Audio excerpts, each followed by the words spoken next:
আজকে আমরা এখান থেকে শুরু করব। এখানে একটা ম্যাথ আমাদের সারা পড়েছিল, সেটা শুধু একটু বলে দেব। আমাদের ম্যাথ এরকম ছিল যে একটি কূপের গভীরতা ও ব্যাস যথাক্রমে 12 মিটার এবং 1.8 মিটার। তাহলে একটি পাম্প পানিপূর্ণ কুয়াটিকে 24 মিনিটে পানি শূন্য করতে পারে। তাহলে পাম্পটির অশ্ব ক্ষমতা কত, এটা আমাদের নির্ণয় করতে হবে। তাহলে আমরা এখানে আমাদের পূর্ব থেকে আগে থেকে আমরা জানতাম এরকম কিছু সূত্র আমাদের কাছে রাখতে হবে। আসলে সাউন্ড আসতে সবাইকে মিউট করে দিই।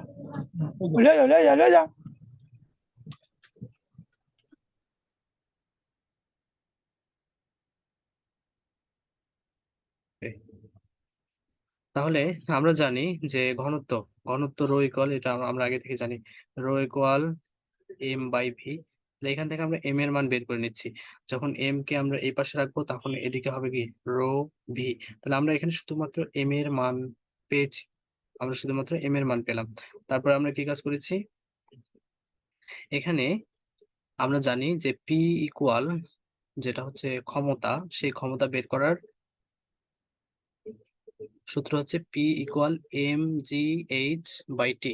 তাহলে এখানে আমরা শুধু এম এর মানটা বসিয়ে দেবো। এখানে এই যে এই জায়গাটাতে এম এর মানটা বসিয়ে দিলাম। এম এর মানটা আমরা কি পেয়েছি, জিরো। আর জি এইচ যা ছিল তাই থাকলো, আর এখানে টি আগে থেকে ছিল। এখন আমরা যদি একটা কুয়ার ক্ষেত্রে কুয়ার আয়তন নির্ণয়ের সূত্র মুখস্থ থাকতে হবে। এটা আমরা যখন ম্যাথমেটিক্সে 9-10-এ পরিমিতি চ্যাপ্টার অঙ্কগুলো পড়েছিলাম, সেই পরিমিতি চ্যাপ্টারের সূত্রটা আছে।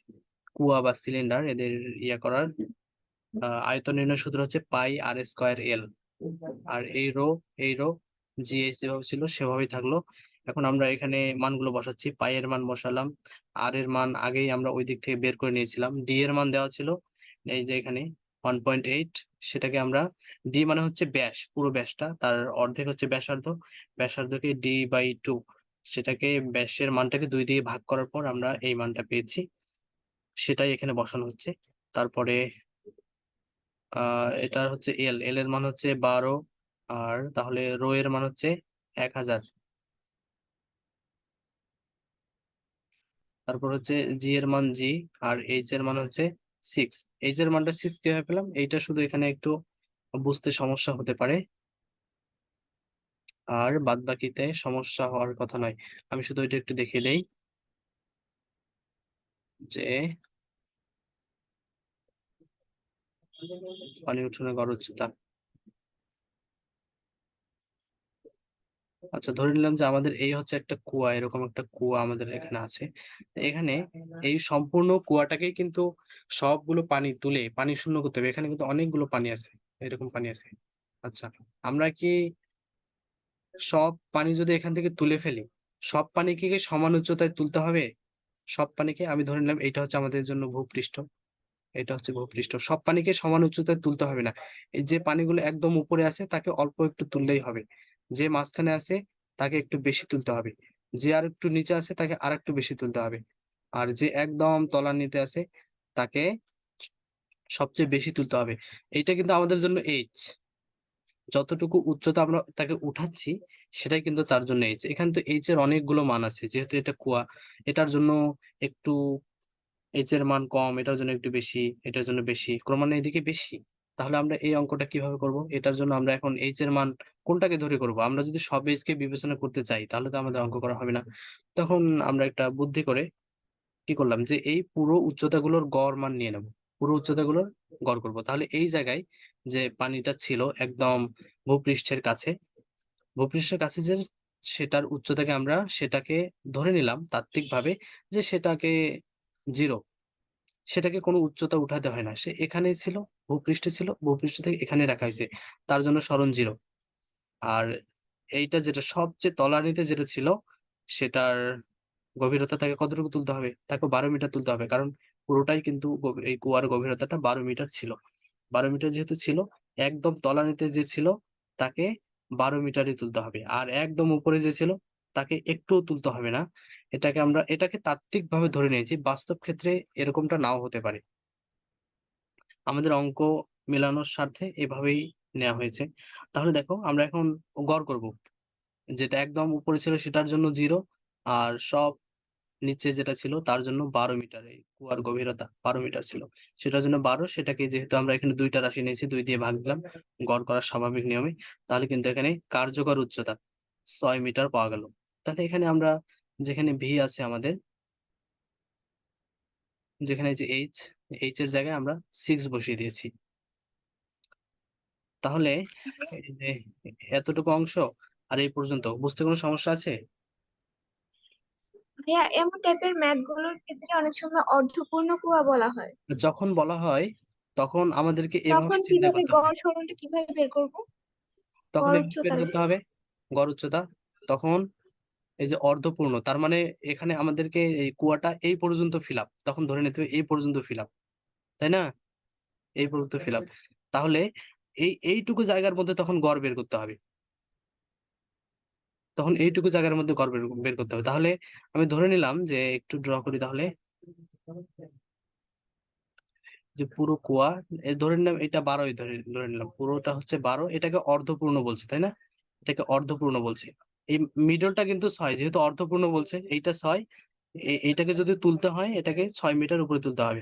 আর সবার নিচে যদি তুলতে হয় সেটাকে 12 মিটার তুলতে হবে। তাহলে আমরা এখন 6 আর 12 গড় করব। আগে যেহেতু পরিপূর্ণ ছিল, আমরা এই যে এই পয়েন্ট আর এই পয়েন্টের গড় করেছি। এখন যেহেতু অর্ধপূর্ণ বলছে, আমরা এই পয়েন্ট আর এই পয়েন্টের গড় করব।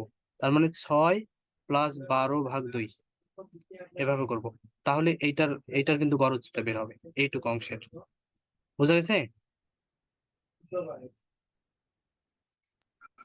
জি ভাইয়া, বুঝতে পারছি। তাহলে আমরা এখন জাস্ট মানগুলো বসিয়ে নিলাম। মানগুলো বসিয়ে নিলে এই মানটা পাওয়া যাবে।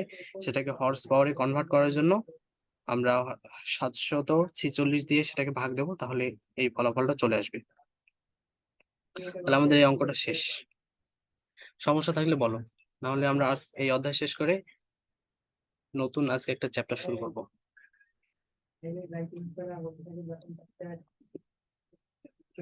ঠিক আছে, এই অঙ্কটা শেষ করব। স্পেশাল কোনো টেকনিক নেই, শুধু একটাই বিষয়, গড় উচ্চতা বের করা।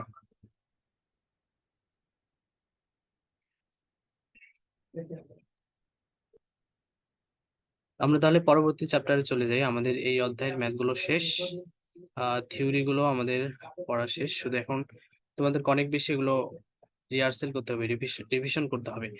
আমরা অনেক সময় পরীক্ষায় এই ভুলটা অনেকেই করে থাকি যে আমরা একবার আমাদের অঙ্কটা করা হয়ে গেছে, সেটা আমরা বুঝছি, আর বোঝার পর আর কিছু করি না, সেটাকে ওইভাবে রেখে দেই। কিন্তু দেখা যাচ্ছে যে আমরা যে বিষয়টা অনেক সহজ মনে করি, পরীক্ষার খাতায় কিন্তু সেটাই আমরা শেষ করে আসতে পারি না। ব্যাপারটা এরকম যে তুমি যাকে বেশি বিশ্বাস করবা সে তোমাকে বেশি ধোঁকা দিবে। যে অঙ্কটাকে আমরা অনেক বেশি সহজ মনে করছি, মনে করে একেবারেই আমরা ভাবছি যে এটাতে আমার কোনো সমস্যা নেই, আমি হাফেজ, এটা অঙ্ক করতে কোনো সমস্যা হবে না। বাস্তবতা হচ্ছে যে ওই অঙ্কটাই পরীক্ষার খাতায় গিয়ে মাঝখানে আটকে যাবে, যদি যদি বারবার এটাকে রিভিশন না করা হয়। অঙ্কগুলো সহজ মনে হলেও, থিওরি গুলো সহজ মনে হলেও, এটাকে যদি এটার পিছনে সময় দেওয়া না হয়, তাহলে এটা লেখা অনেক সময় কঠিন হয়ে যায়। এই ব্যাপারটা সব সময় মনে রাখতে হবে। তাহলে আমরা নতুন অধ্যায়ে প্রবেশ করি।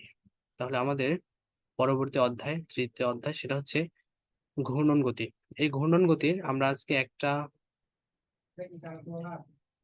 থিওরি পড়বো। সেই থিওরিটা হচ্ছে, আমি একটু থিওরিটা দেখে দিয়ে আসি। এই যে এই প্রশ্নটা আজকে আমরা পড়বো, সেটা হচ্ছে যে দেখাও যে কোনো কণার কৌণিক ভরবেগের পরিবর্তন। আমি ভরবেগটা একটু উপরে লিখে দিয়েছি। কৌণিক ভরবেগের পরিবর্তনের হার উহার উপর ক্রিয়াশীল টর্কের সমান। এই প্রশ্নটা আমরা পড়বো। তাহলে এই প্রশ্নটা পড়ার জন্য আমাদেরকে আগে কৌণিক ভরবেগ কি জিনিস এবং টর্ক কি জিনিস এটা একটু জেনে আসতে হবে। তাহলে জিনিসগুলো আমাদের সহজে মনে থাকবে। এটা একটু দেখে আসি, এটা কি জিনিস। সবার আগে দেখবো যে টর্ক কি জিনিস। আচ্ছা, আমার কথা কি শুনতে পাচ্ছ বলো তো? মাঝে মধ্যে রেসপন্স করতে হবে। জি ভাইয়া, শোনা যাচ্ছে। জি অনেক ভাইয়া। সময় আমার কাছে মনে হচ্ছে নেটওয়ার্কের সমস্যা থাকতে পারে, শোনা যাচ্ছে কিনা। হ্যাঁ, আমি জিজ্ঞাসা করলে একটু উত্তর দিবা। তাহলে এটা দেখো, আমরা এখানে টর্ক, আমি আগে টর্কের সংজ্ঞাটা দেখাই। টর্কের সংজ্ঞা হচ্ছে যে কোনো অক্ষের সাপেক্ষে ঘূর্ণায়মান বস্তু অবশ্যই তাকে কোনো অক্ষের সাপেক্ষে ঘূর্ণায়মান হতে হবে কোনো বস্তুর সেটার অবস্থান ভেক্টর এবং ওই বস্তু কণার উপর প্রযুক্ত বলের ভেক্টর গুণফলকে টর্ক বলে। তাহলে টর্ককে এই যে টাও চিহ্ন দিয়ে প্রকাশ করা হয়, এই চিহ্নটার নাম হচ্ছে টাও। তাহলে এটা হচ্ছে আমাদের অবস্থান ভেক্টর আর আর এটা হচ্ছে প্রযুক্ত বল। তাহলে অবস্থান ভেক্টর এবং প্রযুক্ত বলের ভেক্টর গুণফল ক্রস গুণফল নিতে হবে। তাহলে এটাই হচ্ছে টর্ক, এই জিনিসটাই হচ্ছে টর্ক। এই সংজ্ঞাটা একটু মুখস্থ করে নিবা। আর আমি একটু তাহলে টর্ক জিনিসটা আসলে কি সেটা একটু বোঝানোর চেষ্টা করি। সেটা বোঝানোর জন্য আমি এখানে দেখো একটা দরজা অঙ্কন করেছি। আমি কিন্তু খুব বেশি ভালো অঙ্কন করতে পারি না। এটা দরজার মতো দেখতে হোক বা না হোক, তোমাদেরকে ধরে নিতে হবে এটা হচ্ছে একটা দরজা। তাহলে এই হচ্ছে এই দরজা, দরজা যেটা সাপেক্ষে দরজাটা আটকে থাকে, এই দরজা এইটার সাপেক্ষে কিন্তু এটাকে ঘোরানো যায়, এটা সবসময় স্থির থাকে, এই দরজাটা ঘোরানো যায়, এই দরজাটা খোলা যায় আবার বন্ধ করা যায়। তো এখন মনে ধরে নাও যে এই দরজাটা অর্ধেক খোলা আছে, অর্ধেক। এখন তোমাকে বলা হলো দরজাটা বন্ধ করো, তুমি তখন কোন জায়গায় চাপ দিয়ে বন্ধ করবা? এই জায়গাটাতে চাপ দিবা না এই যে এইটার কাছে চাপ দিবা? তোমার কমন সেন্স কি বলে কোন জায়গায় চাপ দিয়ে বন্ধ করবা বলো?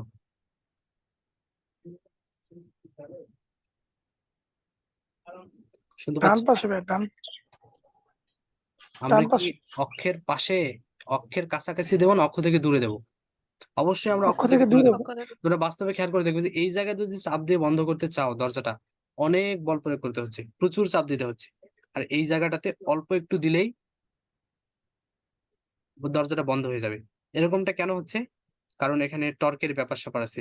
আসলে কোন একটা, আমরা যে এই যে অক্ষ, এই অক্ষ সাপেক্ষে অক্ষ থেকে যত দূরে যাব বলের মান তত কম লাগবে। আবার এই অক্ষের যত কাছাকাছি চাপ দিয়ে দরজাটা বন্ধ করতে চাবো, এখানে বলের মান তত বেশি। এইখানে অনেক বল দিতে হবে, আর এই জায়গাটাতে অল্প একটু বল দিলে থাকবে, এই দরজাটা লেগে যাবে। এই জন্য আমাদের দরজা লাগানো হাতলগুলো সবসময় এই পাশটাতে লাগানো থাকে। এরকমটা, এটা হচ্ছে একটা বাস্তব ঘটনা। তাহলে এই যে ঘটনাটা ঘটলো, কি ঘটনা? যে অক্ষ থেকে দূরে বল লাগে কম, অক্ষের কাছাকাছি বল প্রয়োগ করতে হয় বেশি। তার মানে এখানে এই ঘটনাটাকে নিয়ন্ত্রণ কে করতেছে?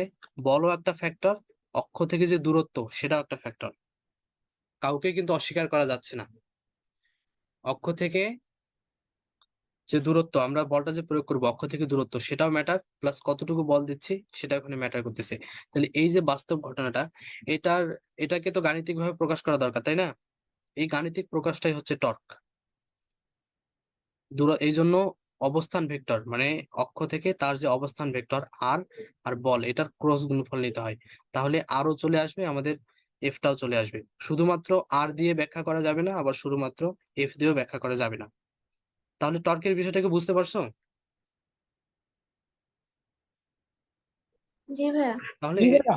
মূল বিষয় হচ্ছে এটাই যে কোনো একটা বস্তু যদি অক্ষের সাপেক্ষে ঘোরে, তাহলে এখানে উল্লেখযোগ্য একটা সবচেয়ে বড় নিয়ন্ত্রক, সেটা হচ্ছে যে অক্ষ থেকে তার দূরত্ব। কৌণিক গতির ক্ষেত্রে অক্ষ থেকে তার দূরত্ব এটা খুব গুরুত্বপূর্ণ। তাহলে এটাই হচ্ছে আমাদের জন্য টর্ক। আমরা টর্ক বিষয়টা বুঝে ফেললাম। তাহলে এখন পরবর্তীতে যাই, টর্ক এইভাবে প্রকাশ করা হয়। এরপর হচ্ছে কৌণিক ভরবেগ। এই যে আমাদের কৌণিক ভরবেগ, কোনো বিন্দু বা অক্ষকে কেন্দ্র করে ঘূর্ণায়মান কোনো বস্তু কোনো কণার ব্যাসার্ধ ভেক্টর ও রৈখিক ভরবেগের ভেক্টর গুণফল। ব্যাসার্ধ ভেক্টর আর এবং রৈখিক ভরবেগ এর ভেক্টর গুণফল মানে ক্রস গুণফল। স্কেলার গুণ মানে ডট গুণন, আর ভেক্টর গুণ মানে ক্রস গুণ। এটা কিন্তু তোমরা আগেই জেনে আসছো। তাহলে আমাদের এই যে এল, কৌণিক ভরবেগকে এল দিয়ে প্রকাশ করা হয়, সেটার অবস্থান ভেক্টর আর আর এটা হচ্ছে তার রৈখিক ভরবেগ গুণ করতে হবে, এটার ক্রস গুণ করতে হবে। তা ক্রস ক্রস গুণ করলে সাইন থিটা আসে, ক্রসকে উঠিয়ে দিলে সাইন থিটা আসে।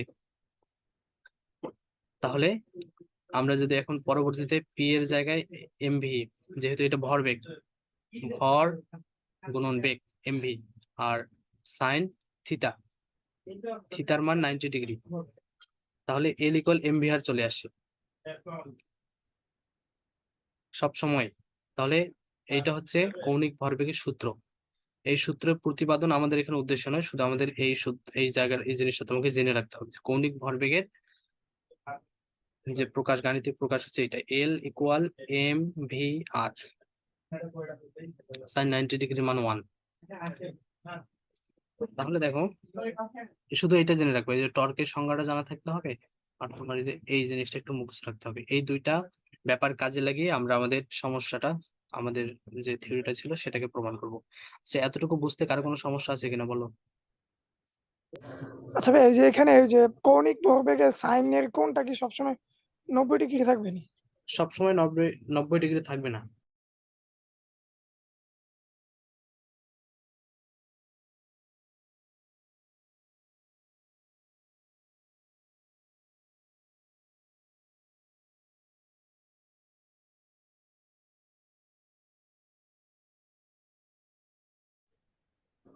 আমাদেরকে ওভাবেই নিতে হবে।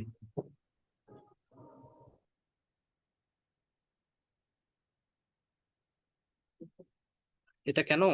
এটার কারণটা তাহলে একটু ড্র করতে হবে। এই যে কোন একটা বস্তু তো এভাবে ঘুরতেছে, তাই না? এভাবে ঘুরতেছে, তাহলে সেটার বস্তুটা, এটা হচ্ছে তার কেন্দ্র, এখানে সে ঘুরতেছে।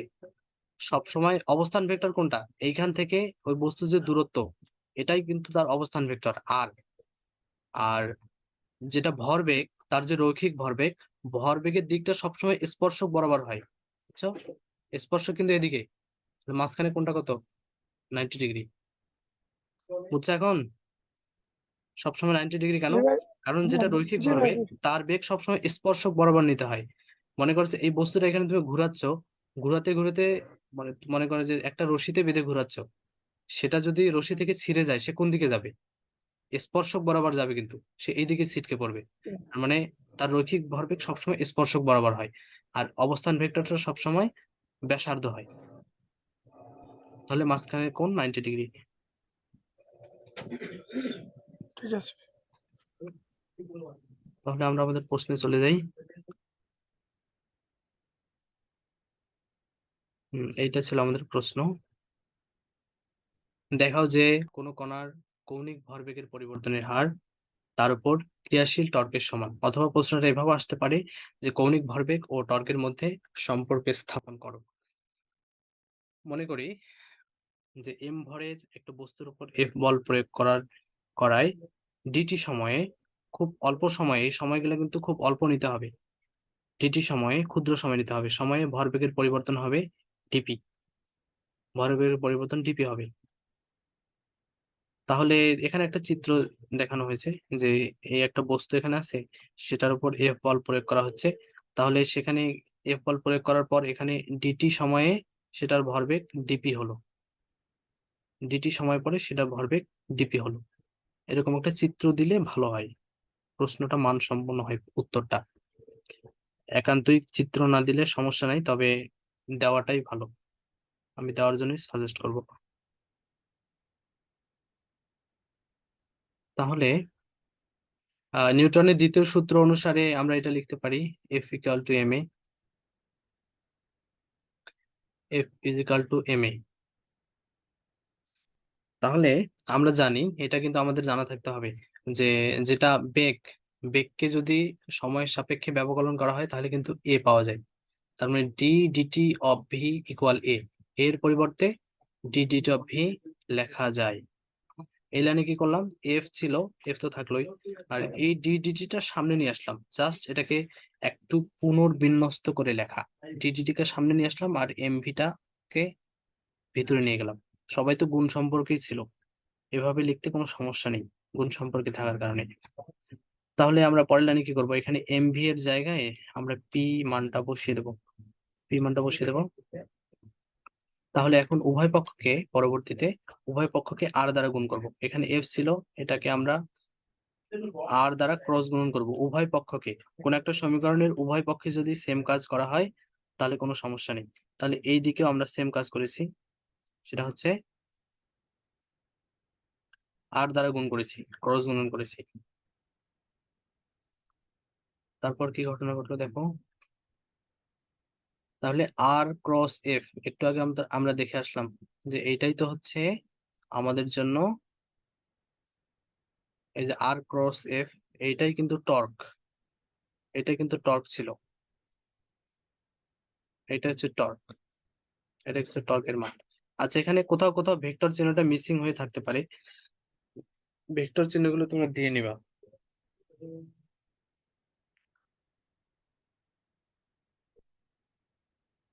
তাহলে টাও ইকুয়াল আমরা এইটা পেলাম, আর ডিটি অফ পি, এটা আমাদের কাছে 1 নম্বর সমীকরণ। আচ্ছা, 1 নম্বর সমীকরণ পর্যন্ত কারো কোনো বুঝতে কোনো সমস্যা আছে কিনা বলো? না ভাইয়া। তাহলে আমরা পরবর্তীতে যাই। আশা করি আজকের ক্লাসটা খুব তাড়াতাড়ি শেষ হবে। আবার আমরা জানি কৌণিক ভরবেগ, আমরা তো একটু আগে দেখে আসলাম কৌণিক ভরবেগ ছিল এল ইকুয়াল এম ভি আর। তাহলে আমরা এখানে এই মানটা বসালাম, এখানে এমভি এর জায়গায় পি, পি ইকুয়াল এমভি, এটাই তো ভরবেগ, তাই না? পি ইকুয়াল এমভি, তাহলে ইন্টু আর, তাহলে এটাই হচ্ছে কৌণিক ভরবেগ। এখন উভয় পক্ষকে আমরা সময়ের সাপেক্ষে ব্যবকলন করব, উভয় পক্ষকে সময়ের সাপেক্ষে ব্যবকলন করব। ব্যবকলন যদি করি তাহলে এটা কি হবে, এই দিকটা ডিডিটি অফ এল হবে, এই দিকটা ডিডিটি অফ এল হবে। আর এটা যেহেতু ইউভি সূত্র প্রয়োগ হবে, দুইটাই গুণ সম্পর্কে আছে, দুইটাই গুণ সম্পর্কে আছে, এই জন্য এটা কি হবে, ইউভি মেথড এখানে প্রয়োগ করতে হবে। তাহলে ইউভি মেথড যদি প্রয়োগ করি, শুরুতে আর স্থির, আর পি কে তখন আমাদের ডিফারেন্সিয়েট করতে হবে, ব্যবকলন করতে হবে, মাঝখানে সূত্রের প্লাস, এরপর যে যাকে আমরা এখানে ব্যবকলন করেছি সে স্থির, তার কোনো চেঞ্জ নেই, আর এখানে যে স্থির ছিল তাকে এখানে ব্যবকলন করতে হবে। ইউভি সূত্রের প্রয়োগটা আশা করি তোমাদের বুঝতে কোনো সমস্যা নেই, এটা তোমরা খুব ভালোভাবেই পারো। পরবর্তীতে কি করলাম, এটা ছিল ডিটি অফ এল, আর এটা ছিল আর। এরপর এই যে এখানে পি, পি ছিল ভরবেগ, তাই না? ভর গুণন বেগ, তাহলে পি এর মানটা আমরা এখানে বসিয়ে দিলাম, পি ইকুয়াল এমভি, মানটা বসিয়ে দিয়েছি। আর ডিটি অফ আর, এই যে এই জিনিসটা ডিটি অফ আর, এটা ইকুয়াল ভি, তাহলে পি ইকুয়াল এমভি, এই মানটা আমরা বসিয়েছি। আর ডিটি অফ আর যেটা ছিল, এটা কিন্তু এটাকে ভি, ভি লেখা যায়, অর্থাৎ এই সরণটাকে যদি সময়ের সাপেক্ষে ব্যবকলন করা যায় তাহলে বেগ ভি পাওয়া যায়। এটা আমাদের এখানে স্বীকার্য হিসাবে নিতে হবে। তাহলে এইটার পরিবর্তে আমরা ভি লিখলাম, আর পি এর পরিবর্তে এম ভি লিখেছি।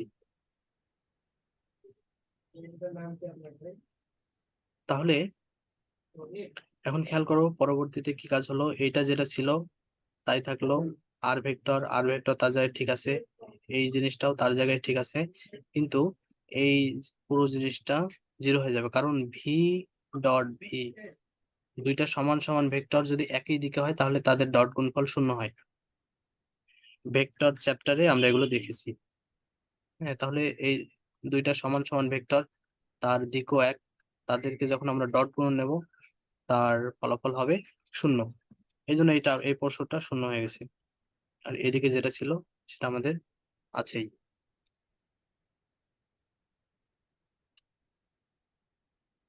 তাহলে খেয়াল করো,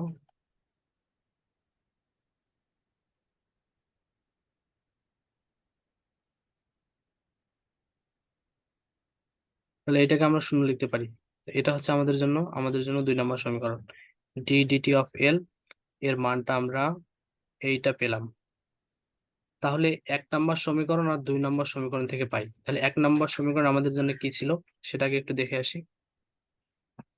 এই যে 1 নম্বর সমীকরণ ছিল এটা, সেটা হচ্ছে R DT of P, R DT of P ছিল। আর এখন আমরা কিন্তু কি পাইলাম, এখন এই যে আর ইন্টু ডিটি অফ পি পাইছি, এই যে, তার মানে দুইটা সমান প্রমাণিত হইলো এই সমীকরণ থেকে, tau equal R into DT of P. আর ঠিক এই জিনিসটাই, এই মানটাই কিন্তু ডিটি অফ এল এরও মান, এরা সবাই সমান, এরা সবাই সমান, অতএব tau equal DDT of L. আর ডিডিটি জিনিসটা কি, ডিডিটি, ভাইয়া, ডিডিটি কি বোঝায়? হ্যাঁ, ডট গুলোকে কিছু তো সেম হলে 1 হয়, মানে ভি ডট ভি হলে তো 1 হওয়ার কথা।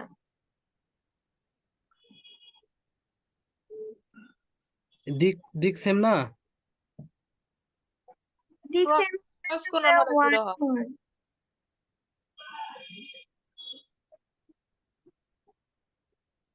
ক্রস এটা কি গুণন হয়? হবে ওখানে। স্কেলার গুণটা 1 হয়? জি ভাইয়া। দাঁড়াও দেখি, নাহলে আমাদের এটা কি কোন গুণ ছিল?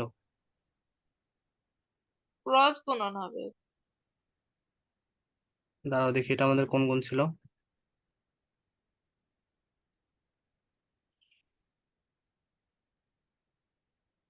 আচ্ছা, বইগুলোতে তো এভাবে করানো আছে। আচ্ছা, এই পয়েন্টটা রাখো, তাহলে আমি বই দেখে জানাইতে হবে। ঠিক আছে, এটা তো 1ই হওয়ার কথা, এই 0ই হওয়ার কথা। 0 না হলে তো এটা আমাদের মিলবে না। বইগুলোতে এভাবেই করানো আছে। ক্রস গুণন হবে। ক্রস ক্রস গুণন গুণ হবে? যখন হয় তখন জিরো হয়। আচ্ছা, তাহলে এটা এভাবে হ্যাঁ, রাখো। বইয়ে ক্রস গুণন। দাঁড়াও আমি একটু দেখি তাহলে এটা ক্রস গুণ কিনা। ডট গুণন তো আমরা তো ওয়ান। আর তো উভয় দিকে ক্রস গুণ করেছিলাম না? এটা তো আমাদের মনে আছে, ভি ক্রস ভি। এই যে আরটাকে আমরা যে উভয় পক্ষে গুণ করেছিলাম, সেটা কি গুণ করেছি? আমরা তো ক্রস গুণে করেছিলাম, তাই না? এই যে এদিকে গেল, উভয় হ্যাঁ, পক্ষে এই যে আর ক্রস এফ নিয়েছিলাম, ক্রস নিয়েছিলাম।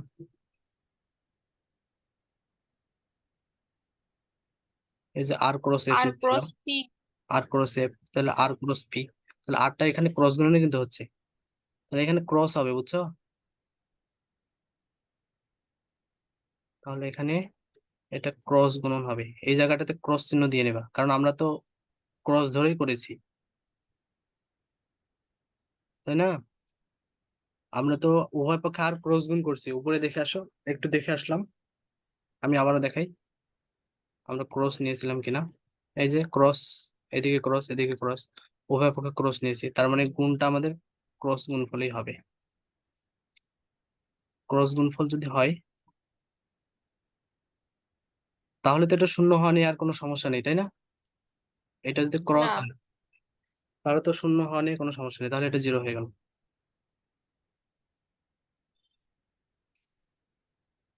তাহলে এটা যদি 0 হয়, তাহলে আমরা এটা এই অংশ, এই পোর্শনটা বাদ দিতে পারি। বাদ দিলে এটা পারি, আর এটা তো সমান হয়ে গেলই স্বাভাবিকভাবেই। সমীকরণ 1 এবং 2 নাম্বার এটা ব্যবহার করে এই সবাইকে সমান প্রমাণ করা গেল। আর ডিডিটি অফ এল যেটা, ডিডিটি এই জিনিসটা দিয়ে কি বোঝায়? ব্যাপকলন দিয়ে। ব্যাপকলন দিয়ে আসলে পরিবর্তনের হার বোঝায়, ঢালের পরিবর্তন, পরিবর্তনের হার। আর এলটা আমাদের জন্য কি ছিল? আমাদের জন্য এলটা ছিল কৌণিক ভরবেগ, আর ডিডিটি দিয়ে বোঝা হচ্ছে পরিবর্তন। তাহলে এটাই হচ্ছে কৌণিক ভরবেগের পরিবর্তন। এই কৌণিক ভরবেগের পরিবর্তনটা আমরা কার মানের সমান পেলাম? টর্কের মানের সমান। এটা কিন্তু আমরা তাত্ত্বিক ভাবে প্রতিষ্ঠা করেছি, তাত্ত্বিক ভাবে। তাহলে এখন যেটা আমরা থিওরির মাধ্যমে পেলাম, সেটার প্রতি কিন্তু আমাদের এখন অন্ধভাবে বিশ্বাস স্থাপন করতে হবে। তার মানে বাস্তবে কিন্তু তাই হয়, কৌণিক ভরবেগের যতটুকু পরিবর্তন হয় সেই মানটা টর্কের সমান হয়। আর টর্ক কি জিনিস, ভরবেগ কি জিনিস, সেটা তো আমরা আগেই দেখে এসেছি। তাহলে আমাদের প্রমাণ আজকে এতটুকুই, সেটা হচ্ছে যে কৌণিক ভরবেগের পরিবর্তনের হার, অর্থাৎ কৌণিক ভরবেগের পরিবর্তনের হার এর উপর ক্রিয়াশীল টর্কের সমান। তাহলে আমাদের প্রমাণটা শেষ। তাহলে এখন বলো পুরো প্রশ্নটা ওভারঅল বুঝতে কোথাও সমস্যা আছে কিনা, বা এই রিলেটেড আর কোনো সমস্যা আছে কিনা? তাহলে আমরা আজকের ক্লাসটা এখানেই শেষ করব। আমরা এখানে আছে, এটা হচ্ছে একটা বৃত্তাকার পথ। এই বৃত্তাকার পথ বরাবর একটা কণা সমদ্রুতিতে ঘুরছে, সমদ্রুতিতে ঘুরছে। তাহলে এই বস্তুটার দিকে সব সময় কেন্দ্রের অভিমুখে, কেন্দ্রের দিকে একটা ত্বরণ ক্রিয়া করবে। তাহলে এটাই হচ্ছে কেন্দ্রমুখী ত্বরণ। আবার বলতেছি যে এই বৃত্তাকার পথে একটা বস্তুকণা যখন, এটা হচ্ছে কেন্দ্র, কেন্দ্রকে কেন্দ্র করে ঘুরতে থাকবে, তখন যে বস্তুটা ঘুরবে ওই বস্তুটার উপর একটা কেন্দ্রের অভিমুখে একটা ত্বরণ কাজ করবে। এটাই হচ্ছে কেন্দ্রমুখী ত্বরণ। একটা বিষয় খেয়াল রাখতে হবে, সেটা হচ্ছে বস্তুটা যখন এদিক দিয়ে ঘুরছিল, সে কিন্তু ঘোরার সময় সমদ্রুতিতে ঘুরছিল। আমরা সমদ্রুতিতে ঘোরা বস্তুর কথা বিবেচনা করেছি যাতে আমাদের সম্ভাব্য জটিলতা কম হয়। সে যদিও সমদ্রুতিতে ঘুরছে, তারপরেও তার উপর ত্বরণ থাকবে। আমরা যখন এরকম একমাত্রিক পথ বিবেচনা করেছিলাম, এরকম একটা সরলরৈখিক পথ, এই সরলরৈখিক পথের ক্ষেত্রে যে বস্তু সমদ্রুতিতে চলে তার কোনো ত্বরণ ছিল না। আমি আবার বলছি, এখানে একটা ড্র করে নেই, যে এরকম আমরা যখন বিবেচনা করেছিলাম সরলরৈখিক পথে, এরকম সরলরৈখিক পথে যখন দুইটা বস্তু চলতো, তখন যদি তারা সমদ্রুতিতে চলতো তাহলে তাদের কোনো ত্বরণ ছিল না। কিন্তু তারা যখন বৃত্তাকার পথে চলবে, যখন তারা এরকম বৃত্তাকার পথে চলবে, তখন কিন্তু তাদের মধ্যে ত্বরণ থাকবে। ত্বরণ কখন হয়? ত্বরণ যখন বেগের পরিবর্তন হয় তখন হয়। না, বেগের পরিবর্তন এটাই মূলত ত্বরণ। তাহলে এখানে বেগ, আমরা জানি বেগ হচ্ছে একটা ভেক্টর রাশি। ভেক্টর রাশির কিন্তু মানও আছে, দিকও আছে। সে যখন বৃত্তাকার পথে চলবে, ধরলাম যে বস্তুটা এই জায়গায় অবস্থান করবে, বৃত্তাকার পথে চলতে চলতে এই জায়গাটা আছে, তখন স্পর্শক বরাবর তার বেগের দিক হবে এইটা।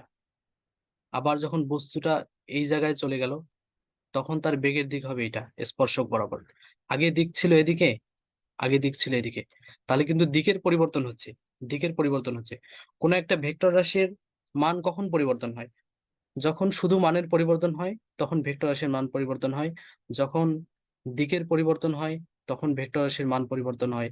মান ও দিক উভয় যদি পরিবর্তিত হয় তাহলে ভেক্টর রাশির মান পরিবর্তিত হয়। তো এখানে যদিও সমদ্রুতি, সে দ্রুতির মানটা ঠিক থাকতেছে, কিন্তু দিক তো বারবার পরিবর্তন হচ্ছে, যেহেতু সে ঘুরতেছে, ঘোরার কারণে তার রোটেশন করার কারণে দিকটা বারবার চেঞ্জ হচ্ছে। একবার ছিল এদিকে, তারপরে এখানে দিক হয়ে গেছে এদিকে, এই পয়েন্টে স্পর্শক বরাবর তার দিকে এদিকে, এই পাশে এদিকে। দিক চেঞ্জ হওয়ার কারণে এই সমদ্রুতিটা, যেহেতু দিকের পরিবর্তন হচ্ছে, তার মানে এটা, এখানে ত্বরণ থাকবে। আমরা একমাত্রিক ক্ষেত্রে যেরকম দেখে এসেছিলাম সমদ্রুতি হলেই সেখানে ত্বরণ থাকে না, কিন্তু বৃত্তাকার এই জন্য, বৃত্তাকার পথে ঘূর্ণায়মান কোনো বস্তুর জন্য সে যদি সমদ্রুতিও ঘোরে তবুও তার মধ্যে ত্বরণ কাজ করবে। তাহলে এই ত্বরণটা সবসময় কোন দিকে কাজ করবে? সব সময় এই বৃত্তের পরিধি থেকে কেন্দ্রের দিকে কাজ করবে, সব সময়। এইটা হচ্ছে কেন্দ্রমুখী ত্বরণ। সব সময় এখানে যখন থাকবে, সে পরিধি থেকে শুরু করে কেন্দ্রের দিকে কাজ করবে। এইটা হচ্ছে কেন্দ্রমুখী ত্বরণ। তাহলে কেন্দ্রমুখী ত্বরণের সংজ্ঞাটা একটু মুখস্থ করে নিতে হবে, আর ব্যাপারটা, চিত্রটা একটু মনে রাখতে হবে, তাহলে কেন্দ্রমুখী ত্বরণটা বোঝা যাবে। আমরা এখানে এই ব্যাপারটা একটু দেখি। এই এসি, এতে হচ্ছে অ্যাক্সিলারেশন বা ত্বরণ, আর সি দিয়ে আসলে সেন্ট্রিপিটাল বোঝায়। সেন্ট্রিপিটাল মানে হচ্ছে কেন্দ্রমুখী। তাহলে এর নিচে যখন সি থাকবে, সেটা হচ্ছে সেন্ট্রিপিটাল অ্যাক্সিলারেশন বা কেন্দ্রমুখী ত্বরণ। আচ্ছা, কেন্দ্রমুখী ত্বরণ আমরা কিভাবে হিসাব করব? এটা আমাদেরকে অবশ্যই খুব ক্ষুদ্র সময়ের ব্যবধানে এটা হিসাব করতে হবে। খুব, এই জন্য ডেল টি, যে লিমিট, সময়ের লিমিটটা শূন্যের কাছাকাছি নেওয়া হয়েছে। কারণ আমরা ধরে নিলাম যে এইখানে বস্তুটা ত্বরণ হিসাব করতেছি, হিসাব করতে করতে বস্তুর রোটেশন চেঞ্জ হয়ে গেল, তাহলে আমাদেরকে এত কম সময়, এত ক্ষুদ্র সময় বিবেচনা করতে হবে যাতে ওই বস্তুটার দিক চেঞ্জ না হয়। কিন্তু খুব সামান্য সময়ের ব্যবধানে আমাদের এই ত্বরণটা মাপতে হবে। এই জন্য সময়ের ব্যবধান এখানে শূন্য ধরা হয়েছে, ডেল্টি টেন্স টু জিরো। আর এটা হচ্ছে কি, সময়ের সাথে সাথে বেগের পরিবর্তন। ডেল ভি মানে হচ্ছে বেগের পরিবর্তন, আর ডেলটি হচ্ছে সময়ের পরিবর্তন। তাহলে ত্বরণ তো তাই ছিল, ত্বরণ ছিল যে বেগের পরিবর্তন বা সময়ের পরিবর্তন। এই ডেল ভিটাকে, যেটা বেগের পরিবর্তন, সেটাকে আমরা ডিভি লিখতে পারি। ডি দিয়েও পরিবর্তন বোঝায়, আর ডেল দিয়েও পরিবর্তন বোঝায়। আর ডেলটি, সময়ের পরিবর্তনটাকে আমরা ডিটি লিখতে পারি। তাহলে এইটা হচ্ছে কেন্দ্রমুখী ত্বরণের গাণিতিক প্রকাশ। আর উপরে সংজ্ঞা দেয়া আছে। তাহলে কেন্দ্রমুখী ত্বরণ ব্যাপারটা বোঝা গেল কিনা? জি ভাইয়া। আচ্ছা, তাহলে আমরা পরের দিকে যাই। কেন্দ্রমুখী ত্বরণের রাশিমালা প্রতিপাদন করা শুরু করব। আগে চিত্রটা দেখে আসি। এখানে বলা আছে যে, মনে করি একটি বস্তু কণা আর ব্যাসার্ধের বৃত্তাকার পথে সমদ্রুতিতে ঘূর্ণায়মান থাকাকালে এ বিন্দু হতে যাত্রা করে টি সময় ব্যবধানে পি বিন্দুতে পৌঁছলো। চিত্র অনুসারে ও পি ইকুয়াল আর। আমরা একটু চিত্রটা দেখে আসি। আচ্ছা, এই আমাদের বস্তু কণাটা, এটা একটা বৃত্তাকার পথে ঘুরছে, এবং সে ঘুরছে হচ্ছে এন্টি ক্লকওয়াইজ, ঘড়ির কাঁটার বিপরীত দিকে ঘুরছে। সে এ বিন্দুতে ছিল, সে টি সময় পরে পি বিন্দুতে পৌঁছলো, সে টি সময় পরে পি বিন্দুতে পৌঁছলো। তাহলে আমরা এখন কি করব, এই পি বিন্দু থেকে তার তার আদি যে অবস্থান ছিল তার উপর একটা লম্ব টানবো। তার উপর একটা লম্ব যদি টানি তাহলে এটা একটা সমকোণী ত্রিভুজ উৎপন্ন হচ্ছে। আর এই তার যে ওয়াই অক্ষের দিকে তার যে পরিমাণটুকু আছে সেটাকে আমরা ওয়াই ধরে নেব, আর এক্স অক্ষের দিকে যেটা আছে সেটাকে আমরা এক্স ধরে নেব। তাহলে আবার বলতেছি, কেন্দ্র ছিল, কেন্দ্র দিয়ে একটা রেখা কল্পনা করব। এই বস্তুটা আমাদের এখানে ছিল, টি সময় পরে সে পি তে গেল। তখন আমরা কি করব, এই পি বিন্দু থেকে একটা লম্ব টানবো, একটা লম্ব টানবো। এটাকে আমরা ওয়াই দিলাম যেহেতু এটা ওয়াই অক্ষের দিকে আমরা ধরেছি। আর কেন্দ্র থেকে পি কে যোগ করব, এটা হচ্ছে ওপি। তাহলে আমাদের প্রমাণের সুবিধার্থে এই যে একটা জ্যামিতিক চিত্র, এই জ্যামিতিক চিত্রটা আমাদেরকে এভাবে বিবেচনা করতে হবে আমাদের প্রমাণের স্বার্থে। আসলে আমরা চিত্রগুলো কিভাবে ধরি, আমাদের প্রমাণটা যে উপায়ে করা যাবে, যে পদ্ধতিতে, আমাদের চিত্রটা কিন্তু সেই অনুসারে হয়। যেহেতু চিত্রটা এভাবে ধরলে আমাদের প্রমাণটা সহজ হবে, এই জন্য আমরা চিত্রটাকে আমাদের প্রমাণের স্বার্থে যেভাবে নেওয়া দরকার সেভাবেই নিয়েছি। তাহলে এটা কিন্তু একটা সমকোণী ত্রিভুজ উৎপন্ন হয়েছে, ঠিক আছে। এই বিন্দুগুলোর নাম দিয়ে দিয়েছি, এটা হচ্ছে মূল বিন্দুর নাম দিয়েছি ও। এখানে পি বিন্দু তো আগেই ছিল, এখানে এই বিন্দুটা যেখানে ছেদ করছে এইটার নাম দেওয়া হচ্ছে কিউ। আর এদিকে হচ্ছে ওয়াই অক্ষ, আর এটা হচ্ছে এক্স অক্ষ। তো বস্তুটা ঘড়ির কাঁটার বিপরীতে ঘুরছিল। আচ্ছা, চিত্রটা বুঝলে কিনা বলো?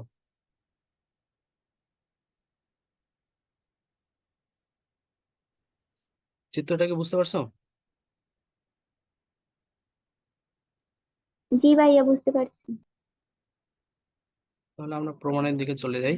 সেটা হচ্ছে ওপি ইকুয়াল আর, চিত্রে কিন্তু দেখা যাচ্ছে আমরা যে ওপি, এইটা কিন্তু আমাদের যে ওপি, ওপিটাই কিন্তু বৃত্তের ব্যাসার্ধ, তাই না? কারণ পি বিন্দুটা পরিধিতে ছিল, আর এইটা আমরা সরাসরি কেন্দ্রের সাথে যোগ করেছি, তার মানে এইটাই কিন্তু ব্যাসার্ধ, তাই না? ওপি ইকুয়াল আর, এটা কিন্তু ব্যাসার্ধ, এটা আমাদেরকে অটোমেটিক ধরে নিতে হবে এই ব্যাপারটা। তাহলে ওপি ইকুয়াল আর, ওপি হচ্ছে আমাদের বৃত্তের ব্যাসার্ধ। তাহলে পি বিন্দুতে ও এর উপর একটি লম্ব পিকিউ নেই, যেটা আমি এতক্ষণ বলে আসলাম, সেই লম্বটা আমরা পিকিউ নিয়ে নিচ্ছি। আবার অবস্থান ভেক্টর, অবস্থান ভেক্টর ওপি ইকুয়াল আর। অবস্থান ভেক্টর হচ্ছে মূল বিন্দু থেকে, অবস্থান ভেক্টরটা কি, মূল বিন্দু থেকে কোনো বিন্দুর যে দূরত্ব, এটাই হচ্ছে কিন্তু অবস্থান ভেক্টর। আমরা এখানে খেয়াল করো, এটা কি এই দূরত্বটা মূল বিন্দু থেকে মাপছিলাম? অবশ্যই, এটা হচ্ছে ও হচ্ছে মূল বিন্দু। পি এর যে দূরত্বটা এটা কিন্তু আমরা মূল বিন্দু থেকে পরিমাপ করেছি, এই জন্য এইটা হচ্ছে অবস্থান ভেক্টর, কারণ মূল বিন্দু থেকে না হচ্ছে। অবস্থান ভেক্টর সংজ্ঞাই হচ্ছে তাই, মূল বিন্দুর সাপেক্ষে কোনো বস্তুর অবস্থান, এটাই হচ্ছে মূলত তার অবস্থান ভেক্টর। তাহলে এই ওপিটাকে অবস্থান ভেক্টর হিসেবে কল্পনা করা যাবে, ওপিটাকে আমরা অবস্থান ভেক্টর হিসেবে নিয়ে নিয়েছি। তাহলে ওপি ইকুয়াল আর দ্বিমাত্রিক হয় আমরা লিখতে পারি। তাহলে আমরা যে ব্যবস্থাটা বিবেচনা করেছি এটা একটা দ্বিমাত্রিক ব্যবস্থা। দ্বিমাত্রিক হওয়ার কারণে এই যে ওপি ইকুয়াল আর, তার অবস্থান ভেক্টর ছিল বা ব্যাসার্ধ ছিল, এই ব্যাসার্ধটাকে এইরকম দুইটা উপাংশে ভাগ করে লেখা যাবে দ্বিমাত্রিক হওয়ার কারণে। একটা হচ্ছে এক্স এর দিকে উপাংশ, এটার সাথে আই ক্যাপ থাকবে, আর একটা হচ্ছে ওয়াই অক্ষের দিকে উপাংশ, এটার সাথে জে ক্যাপ থাকবে। তাহলে আর যে অবস্থান ভেক্টরটা ছিল সেটাকে দ্বিমাত্রিক, সেটা দ্বিমাত্রিক ব্যবস্থা হওয়ার কারণে এই পদ্ধতিতে এটার উপাংশে বিভক্ত করে লেখা যাবে। এই পর্যন্ত বুঝতে কার কোনো সমস্যা আছে?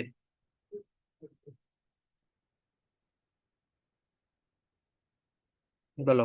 1 নম্বর সমীকরণ আমরা এটাকে দিয়েছি, 1 নম্বর সমীকরণ পর্যন্ত কারো কোনো বোঝার সমস্যা আছে কিনা? না ভাইয়া। এখন আমরা যে সমকোণী ত্রিভুজটা পেয়েছিলাম, সেই সমকোণী ত্রিভুজে খেয়াল করে দেখো,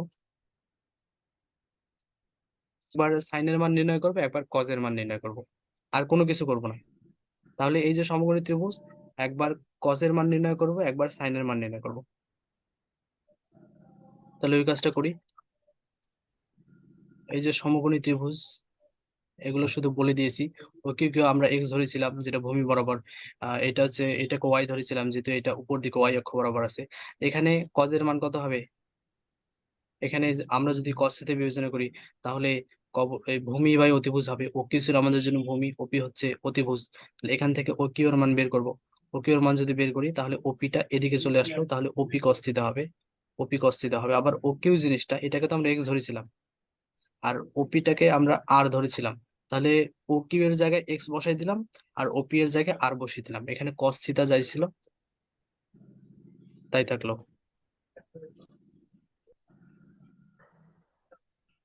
তাহলে এখানে দেখো,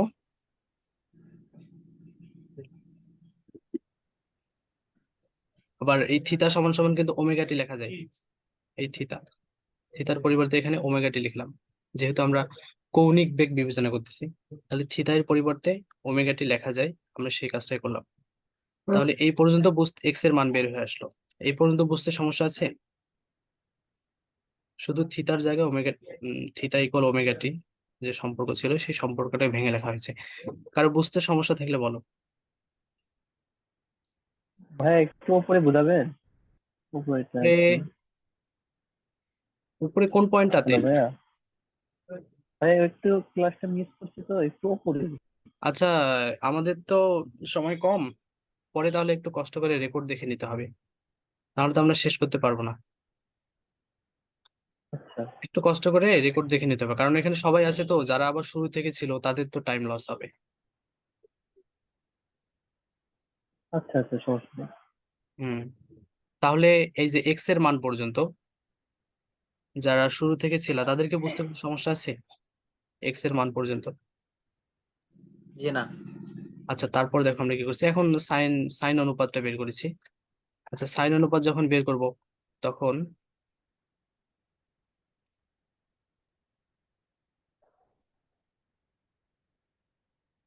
আচ্ছা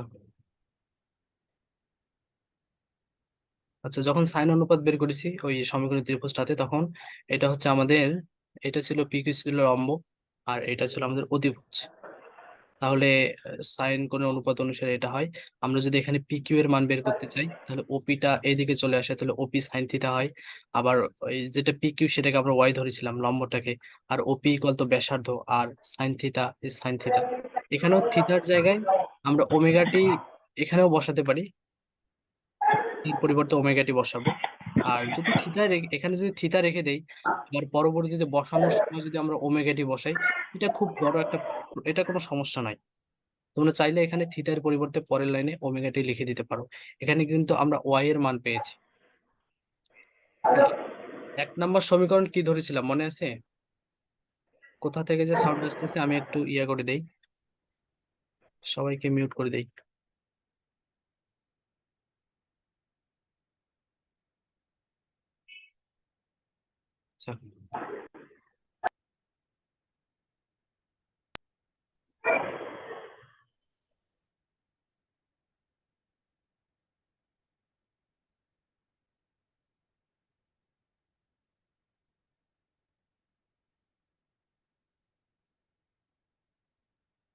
আচ্ছা, তারপর খেয়াল করো, আমরা 1 নম্বর সমীকরণটা কি ধরেছিলাম সেটা কি মনে আছে? এই যে 1 নম্বর সমীকরণ এটা ধরেছিলাম। এখানে শুধু এক্স এর মান আর ওয়াই এর মান আমরা বসিয়ে দেবো। এই যে এক্স এর যে মান, আমরা যে ত্রিকোণমিতিক অনুপাত প্রয়োগ করে এক্স এর মান নির্ণয় করেছি, ওয়াই এর মান নির্ণয় করেছি, তাহলে 1 নম্বর সমীকরণে এক্স এর মানটা বসাবো, এখানে ওয়াই এর মানটা বসাবো, অন্য কোনো কাজ আর করবো না। তাহলে মানটা বসিয়ে দেই। এই যে এই হচ্ছে আমাদের অঙ্ক। হ্যাঁ, যে 1 নং সমীকরণে এক্স এবং ওয়াই এর মান বসিয়ে পাই। তাহলে 1 নম্বর সমীকরণে আমাদের এইটা ছিল, এই যে এইটা, এই জায়গাটাতে এক্স ছিল, এক্স এর জায়গায় এক্স এর মান বসালাম, আর এই জায়গাটাতে ওয়াই ছিল, ওয়াই এর জায়গায় ওয়াই এর মানটা বসালাম। তাহলে এটা কিন্তু আমরা সরাসরি 1 নম্বর সমীকরণ থেকেই পেলাম। তো এই যে একটা সমীকরণ আমাদের দাঁড়ালো, এই সমীকরণটাকে আমরা এখন সময়ের সাপেক্ষে ব্যবকলন করব। তাহলে আর কে সময়ের সাথে ব্যবকলন করলে ভি পাওয়া যায়, বেগ পাওয়া যায়। তাহলে দেখো, আমরা এটাকে যখন ব্যবকলন করব তখন সেটা ডিডিটি অফ আর হবে, আর ডিটি অফ আর মানেই তো হচ্ছে ভি। আর আমরা এখন এই যে এই বিশাল অংশটা, এই অংশটাকে ব্যবকলন করব। তাহলে এই যে ব্যবকলন অপারেটর লিখে এই পুরো অংশটা এখানে লেখা হয়েছে। আমরা এখন ব্যবকলনের কাজ করে নিই, শুধুমাত্র এই লাইনটাতে অপারেটর গুলোকে ব্যবকলন যে অপারেটর, সেই ব্যবকলন অপারেটরটা লেখা হয়েছে, এখনো ব্যবকলনের কাজ করা হয়নি। আমরা এইখান থেকে ব্যবকলন করব। তাহলে এই যে পুরো জিনিসটাকে আমরা যদি ব্যবকলন করি, তাহলে আমাদের কি ফলাফল দাঁড়াবে? আমরা এখানে আই এবং আর, যেহেতু ব্যবকলনটা টি এর সাপেক্ষে হচ্ছে, শুধুমাত্র টি এখানে চলক, আর বাকিটা সবাই কনস্ট্যান্ট। আই এবং আর হচ্ছে কনস্ট্যান্ট, কারণ এদের মধ্যে কোনো টি নেই, এরা কনস্ট্যান্ট, এদেরকে বাইরে নিলাম। শুধুমাত্র এই যে এখানে কজ ওমেগা টি আছে, কজের সাথে টি আছে, এই জন্য শুধুমাত্র কজ ওমেগা টিকে ব্যবকলন করা যাবে। তাহলে এই লাইন থেকে এই লাইনে শুধুমাত্র আমি কনস্ট্যান্ট গুলোকে আলাদা করলাম, আর যাদেরকে ব্যবকলন করা যাবে তাদেরকে অপারেটর চিহ্নের টানে রাখলাম। ঠিক এই জায়গাতে একই কাজ করা হয়েছে। এখানে জে এবং আর হচ্ছে আমাদের জন্য কনস্ট্যান্ট, জে এবং আর এখানে, আর শুধুমাত্র সাইন ওমেগা টি এটাকে সময়ের সাপেক্ষে ব্যবকলন করা যাবে। এই জন্য আমাদের যে ব্যবকলনের অপারেটর, সেই অপারেটরের ডানে শুধুমাত্র সাইন ওমেগা টিকেই রাখা হলো। এই লাইন থেকে এই লাইনে কারো কোনো সমস্যা আছে বুঝতে? থাকলে না বলো। না ভাইয়া। আমরা তাহলে জি এখন ভাইয়া, না ভাইয়া। এখানে এটা জি না ভাইয়া। হ্যালো আচ্ছা, আর আর কেউ কি কিছু বলতে চাচ্ছ? আচ্ছা, পরে বলো। ভাই, এটা ভাইয়া, ভি কোথায়? এই যে এইটা হ্যাঁ এটা কি মুখস্থ না? এটা মুখস্থ কেন? এটা এটা তো আর কে সময়ের সাপেক্ষে ব্যবহার করলে ভি পাওয়া যায়, এটা তো আমাদের অনেক আগে থেকে জানা থাকা দরকার। হ্যাঁ হ্যাঁ, এটা মুখস্থ বলা যেতে পারে, এটা মুখস্থ বলা যেতে পারে যে আ, অবস্থান ভেক্টরকে যদি সময়ের সাপেক্ষে ব্যবকলন করা যায় তাহলে সেখান থেকে ভি পাওয়া যায়, এটা আমাদের আগে থেকে জানা থাকতে হবে। তাহলে আমরা দেখো এখন ব্যবকলনের কাজটা করে ফেলি। এই যে এখানে আই আর কনস্ট্যান্ট ছিল, সে থাকলোই। আর আমরা যদি এখন কজ ওমেগা টি কে যদি ব্যবকলন করি, তাহলে কজ কে ডিফারেন্সিয়েশন করলে এটা শুধু হচ্ছে মাইনাস সাইন। এই ওমেগা টিটা একটু উপরে লিখেছি, এখানে এখানে একটু কাটাকাটি হয়েছে তো উপরে লিখেছি। আবার একটা খেয়াল করো, এখানে তো কজের পরে মাইনাস সাইন কেন আসলো? এটা কজের সূত্রই, এটা হচ্ছে ব্যবকলনের, কজ কে ব্যবকলন করলে মাইনাস সাইন হয়, এটা তো মুখস্থ সূত্র। D DT of cos X equal minus sine X, এটা তো আমাদের মূল সূত্র ছিল। তো কস কে ব্যবকলন করলে মাইনাস সাইন আসে, তাহলে ব্যবকলন করার সূত্রগুলো একটু মুখস্থ রাখতে হবে। কস কে ব্যবকলন করলে মাইনাস সাইন আসে, এই সূত্রটা আমাদের মুখস্থ থাকতে হবে। আর এখানে ওটাই ব্যবকলন করলাম, তখন মাইনাস সাইন ওমেগা টি হয়েছে, কিন্তু এইটা থিতা না হওয়ার কারণে এই জিনিসটাকে আবার চেইন রুলের শর্ত অনুসারে ব্যবকলন করতে হবে। আবার ব্যবকলন করলাম, তাহলে D DT of omega t হলো। আবার এখানে খেয়াল করো, এটা ছিল আমাদের কনস্ট্যান্ট, এই কনস্ট্যান্ট এখানে বসে গেল। আর এই পুরোটাকে যদি ব্যবকলন করি তাহলে এটা কস ওমেগা টি হবে, কিন্তু এখানে থিতা না হয়ে ওমেগা টি হওয়ার কারণে এটাকে আবার চেইন রুল অনুসারে আবার করতে হবে, তাহলে এইটাকে আবার ব্যবকলন করতে হচ্ছে। এখানে মূলত অন্য কোনো কিছু না, শুধুমাত্র যে ব্যবকলনের চেইন রুল, সেই চেইন রুলটা প্রয়োগ হয়েছে। তাহলে এই লাইন থেকে এই লাইনে, বুঝতে পারছো কিনা? ভাইয়া, হুম। যে cos cos WT লেখছেন ওমেগা টি, এটা কি এটা উপরে হবে নাকি সাথে সাথে হবে? কোনটা কোনটা? এই যে এইটা এইটা তো বললাম, এটা এই এখানে, পাশেরটা এই পাশে। এইটা এইটা হ্যাঁ, এটা এটা কি তো উপরে পাশে হবে? আছে, এটা তো সাথেই আছে, এটা তো পাশাপাশি হবে, তো এটা কজের ওমেগা টি। কিন্তু এই ক্ষেত্রে তো মাইনাস সাইনটার উপর দিচ্ছেন। এটা আমি এখানে আমার কাটাকাটি হয়েছিল, পরবর্তী ফ্লুইড দিয়ে মিশানোর পর আমি এটা উপরে লিখছি, কিন্তু এটা ফ্লুইড দিয়ে মেশাইছি তো এই জায়গাটা সাদা হয়ে গেছে, স্ক্রিনে দেখা যাচ্ছে না। তো এটা মূলত এখানেই হওয়ার কথা ছিল, কাটাকাটি হওয়ার কারণে আমি উপরে লিখছি। আর কাটাকাটিটা ফ্লুইড দিয়ে না মশালে না মেশালে বোঝা যেত, কিন্তু মিশাইছি তো এই জন্য এটা দেখা যাচ্ছে না। আসলে এইটা এই জায়গায় হবে, এই জিনিসটা এই জায়গায় হবে, পাশাপাশি হবে। ঠিক আছে, এখন বোঝা গেছে? হ্যাঁ আচ্ছা, হ্যাঁ, আর বাকিদের কি অবস্থা এখন বলো, বোঝা গেছে। বাকিরা বুঝছো কিনা? এই লাইন থেকে এই লাইনে কিভাবে আসছে?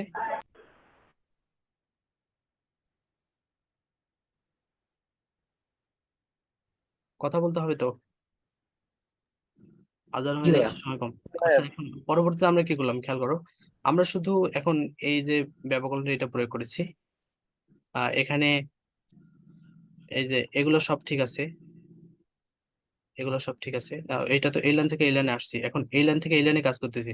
তাহলে আই আর এই মাইনাসটাকে সামনে নিয়ে আসছি। ভাইয়া আই আর ছিল, হ্যাঁ বলো। থিতার পরিবর্তে কি সব সময় ওমেগা টি বসাবো নাকি অন্য কিছুও ধরা যায়? আমাদের এখানে ওমেগা টি, কারণ আমরা কৌণিক বেগ নিয়ে কথা বলতেছি। আমরা তো বলতেছিলাম আমরা যে দৃশ্যপট কল্পনা করেছি সেটা তো বৃত্তাকার পথে ঘুরছিল, তাই না? এখানে তো আর থিতা থাকলো না, কারণ থিতা তো হচ্ছে দ্বিমাত্রিক ইয়ের জন্য। তাহলে কৌণিক ব্যাপারগুলো ব্যাখ্যা করার জন্য থিতার পরিবর্তে ওমেগা টি ধরতে হয়। আমরা এখন ওমেগা টি কেন ধরেছি? কারণ আমরা যে বস্তুটা বিবেচনা করেছিলাম সে একটা বৃত্তাকার পথে ঘুরছিল। সব সময় থিতা ধরবো না, যখন আমরা কৌণিক বেগ বিবেচনা করব তখন আমরা এটা ধরবো, তখন ওমেগা টি ধরবো। আর যখন ও এটা আচ্ছা, বুঝছি। কখন কোনটা ধরবো সেটা কিন্তু আমাদের প্রশ্ন অনুসারে হবে, যে আমরা কোন ওয়েতে আমাদের প্রমাণটা করতে যাচ্ছি সেটাকে সেভাবে ধরতে হবে। এখন পরবর্তী দেখো আমরা কি কাজ করলাম, এই মাইনাসটাকে সামনে নেওয়া হয়েছে, এই ওমেগাটি এটা উপরে ছিল, এটা নিচে এবার ঠিকই ঠিকই চলে আসে। দেখো এখন এইটাকে যদি এটার সাপেক্ষে আমরা ইন্টিগ্রেশন করি সময়ের সাপেক্ষে, ওমেগাটিকে, ওমেগা কনস্ট্যান্ট বাইরে চলে আসবে, আর ডি ডিটি অফ টি মানে 1, তার মানে শুধু এখানে ওমেগা থাকে, এখানে ওমেগাটা থাকবে, বাকিটা থাকবে না। এখানে জে আর ছিল, জে আর তাই আছে, কস কস ঠিক আছে, ওমেগা টি ঠিক আছে। আর এটাকে যদি আমরা সময়ের সাপেক্ষে ব্যবকলন করি তাহলে শুধুমাত্র ওমেগা কনস্ট্যান্ট, ওমেগা বাইরে আসবে, ডিটি অফ টি মিলে শুধুমাত্র 1 হয়ে যাবে। তাহলে এখানে ওমেগাই থাকলো শুধু। জি না ভাইয়া। আচ্ছা পরবর্তীতে দেখো আমরা এই যে এই লাইনে যাই ছিল তাই, শুধুমাত্র এই ওমেগাটাকে আমাদের সাজানোর সুবিধার্থে সামনে লেখা হয়েছে, আর কোনো কিছু করা হয়নি। শুধু এই ওমেগাটা শেষে ছিল তাকে একটু পুনর্বিন্যস্ত করে লেখা হয়েছে। এখানে যে ওমেগাটা এখানে গুণ আকারে ছিল তাকে সামনে লেখা হয়েছে, আর সামনে লেখার পরে এটাকে আমরা 2 নম্বর সমীকরণ ধরেছি। তাহলে এটা কিন্তু আমরা ভি এর মান পেয়েছি। আমরা যদি এখন সময়ের সাপেক্ষে, এটা আমাদের 2 নম্বর সমীকরণ, আবার 2 নম্বর সমীকরণকে সময়ের সাপেক্ষে অন্তর্গ্রহণ করে পাই, তাহলে যেটা আমাদের ভি বেগ তাকে যদি সময়ের সাপেক্ষে ব্যবকলন করা হয় তাহলে কিন্তু এ এর মান পাওয়া যায়, তাহলে কিন্তু ত্বরণ বা এ পাওয়া যায়। আর আমরা যেহেতু, আচ্ছা আর 10 মিনিট সময় আছে, তারপরে ক্লাসটা কেটে যাবে। আর আমরা যেহেতু একটা কৌণিক বস্তুর জন্য, কৌণিক বৃত্তাকার পথে ঘূর্ণায়মান বস্তুর জন্য চিন্তা করেছি, এখানকার ত্বরণটা হবে কৌণিক ত্বরণ, আর সেটাই হচ্ছে আমাদের জন্য কেন্দ্রমুখী ত্বরণ বা সেন্ট্রিপিটাল ফোর্স। তাহলে এইটাকে যখন আমরা ব্যবকলন করব এই সমীকরণটাকে আবার, তখন কিন্তু আমাদের কেন্দ্রমুখী ত্বরণের রাশিমালার যে মূল সমীকরণটা সেটা চলে আসবে। তাহলে আমরা ব্যবকলন করা শুরু করি। তাহলে এইটা যখন আমরা ভি কে ব্যবকলন করলাম, ডি ডিটি অফ ভি, এইটা মানেই কিন্তু হচ্ছে কেন্দ্রমুখী ত্বরণ। আর এখন যে পুরো এই মানটা ছিল, এই মানটাকে আমরা এখানে ব্যবকলন অপারেটরের পর লিখেছি যাতে আমরা ব্যবকলনের কাজটা করতে পারি। দেখো পরে দেখো এখন শুধু ব্যবকলনের কাজ করতেছি। আচ্ছা এইটা কনস্ট্যান্ট ছিল, এটা বাইরে চলে আসছে, আর শুধুমাত্র সাইন ওমেগা টি তাকে ব্যবকলন করা যাবে, এই জন্য তাকে ব্যবকলন চিহ্নের অপারেটরের ডানে লেখা হয়েছে। এইটা কনস্ট্যান্ট ছিল, বাইরে চলে আসছে, শুধুমাত্র কস ওমেগা টি অংশটাকে ব্যবকলন করা যাবে, এই জন্য তাকে অপারেটরের ডানে লেখা হয়েছে। আমরা দেখো আবার এটাকে যখন করব তখন সাইনকে যখন আমরা অপারেটর করব তখন কিন্তু মাইনাস কজ আসে। তাহলে দেখো এই যে কজ, সামনে একটা মাইনাস চলে আসছে, সামনে একটা মাইনাস চলে আসছে তখন, আর তাহলে কজ ওমেগাটি আসছে, আবার আগের মতো চেইন রুল অনুসারে আগে যেটা বুঝিয়েছিলাম ঠিক একইভাবে এই ওমেগাটিকে আবার যদি চেইন রুল অনুসারে করা হয় তাহলে একটা ওমেগা থেকে যায়। আর ঠিক একইভাবে আমরা যখন কজ ওমেগাটিকে করেছি তখন এখানে মাইনাস সাইন চলে আসছে, তখন মাইনাস সাইন চলে আসছে।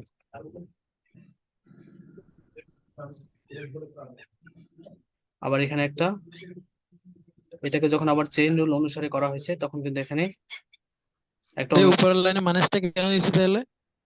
এই মাইনাসটা হবে না, শুধু এই মাইনাসটা এটাকে এইটা, এই যে যেটা সাইন ওমেগাটিকে করলে কস ওমেগাটি হয় মাইনাস কস। উপরের লাইনের আর একদম এটা সমচিহ্নের পাশে মাইনাসটা কেন হয়? কোথায়? এটা এই উপরে ফার্স্ট লাইনে, জায়গায়, হ্যাঁ এটার সামনে।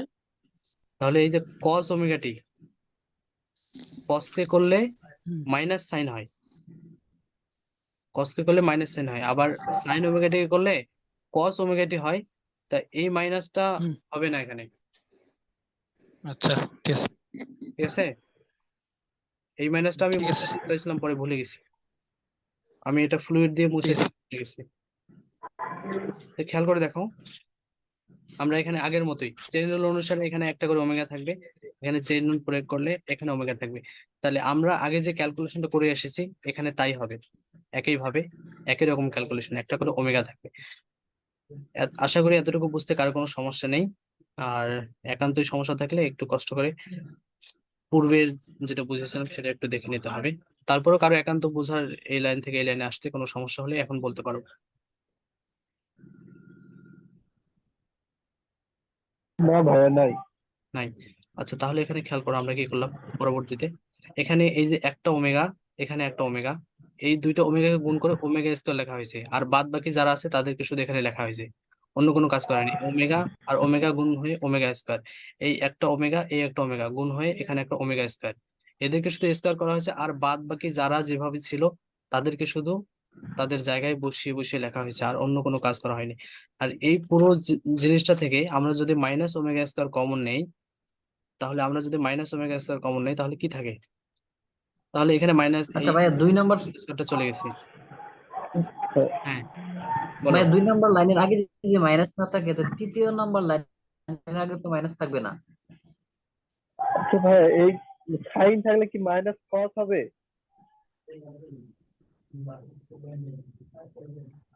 সাইন থাকলে মাইনাস কস হবে কি? মাইনাস কস হবে না, কস থেকে তাহলে তো মাইনাস সাইন ভাইয়া হয়, এই মাইনাস বুঝছো? তো দেওয়া ঠিকই এই আছে। মাইনাস এই মাইনাস গুলো একটাও হবে না। তাহলে তো ভাইয়া, তাহলে এই মাইনাস গুলো আমি তো বললাম যে কেন ভাইয়া, তাহলে তো এটা হচ্ছে। কেন হচ্ছে না,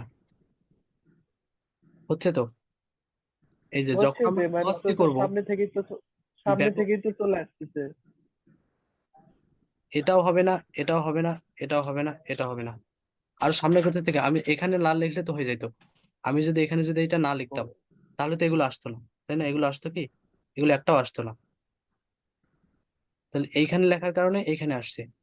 মূলত মাইনাস হবে হ্যাঁ, এই তা জায়গাটা, আসতো না। এই যে এই মাইনাস সাইনটাতে মাইনাস হবে, এই মাইনাসটা গুণ হয়ে এখানে দেখো মাইনাস হয়ে গেছে।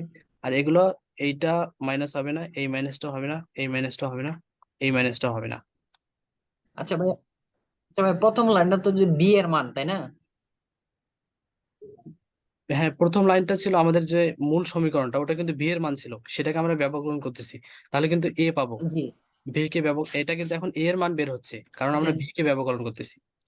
আর আচ্ছা আমাদের, আমরা কিন্তু আচ্ছা কেন্দ্রমুখী ভাইয়া, তরণ, বিতে তো প্রথমে মাইনাস, ভিতে মাইনাস ছিল না, বিতে তো প্রথমে মাইনাস ছিল ভাই, না ভাইয়া? ছিল ভিতে না? দাঁড়াও দেখে আসি, আমরা ওদিকে যাই, দাঁড়াও। হ্যাঁ ভাই, ওই পেজে একটু, হ্যাঁ ওই পেজটা একটু আচ্ছা, দেখে আসেন তো।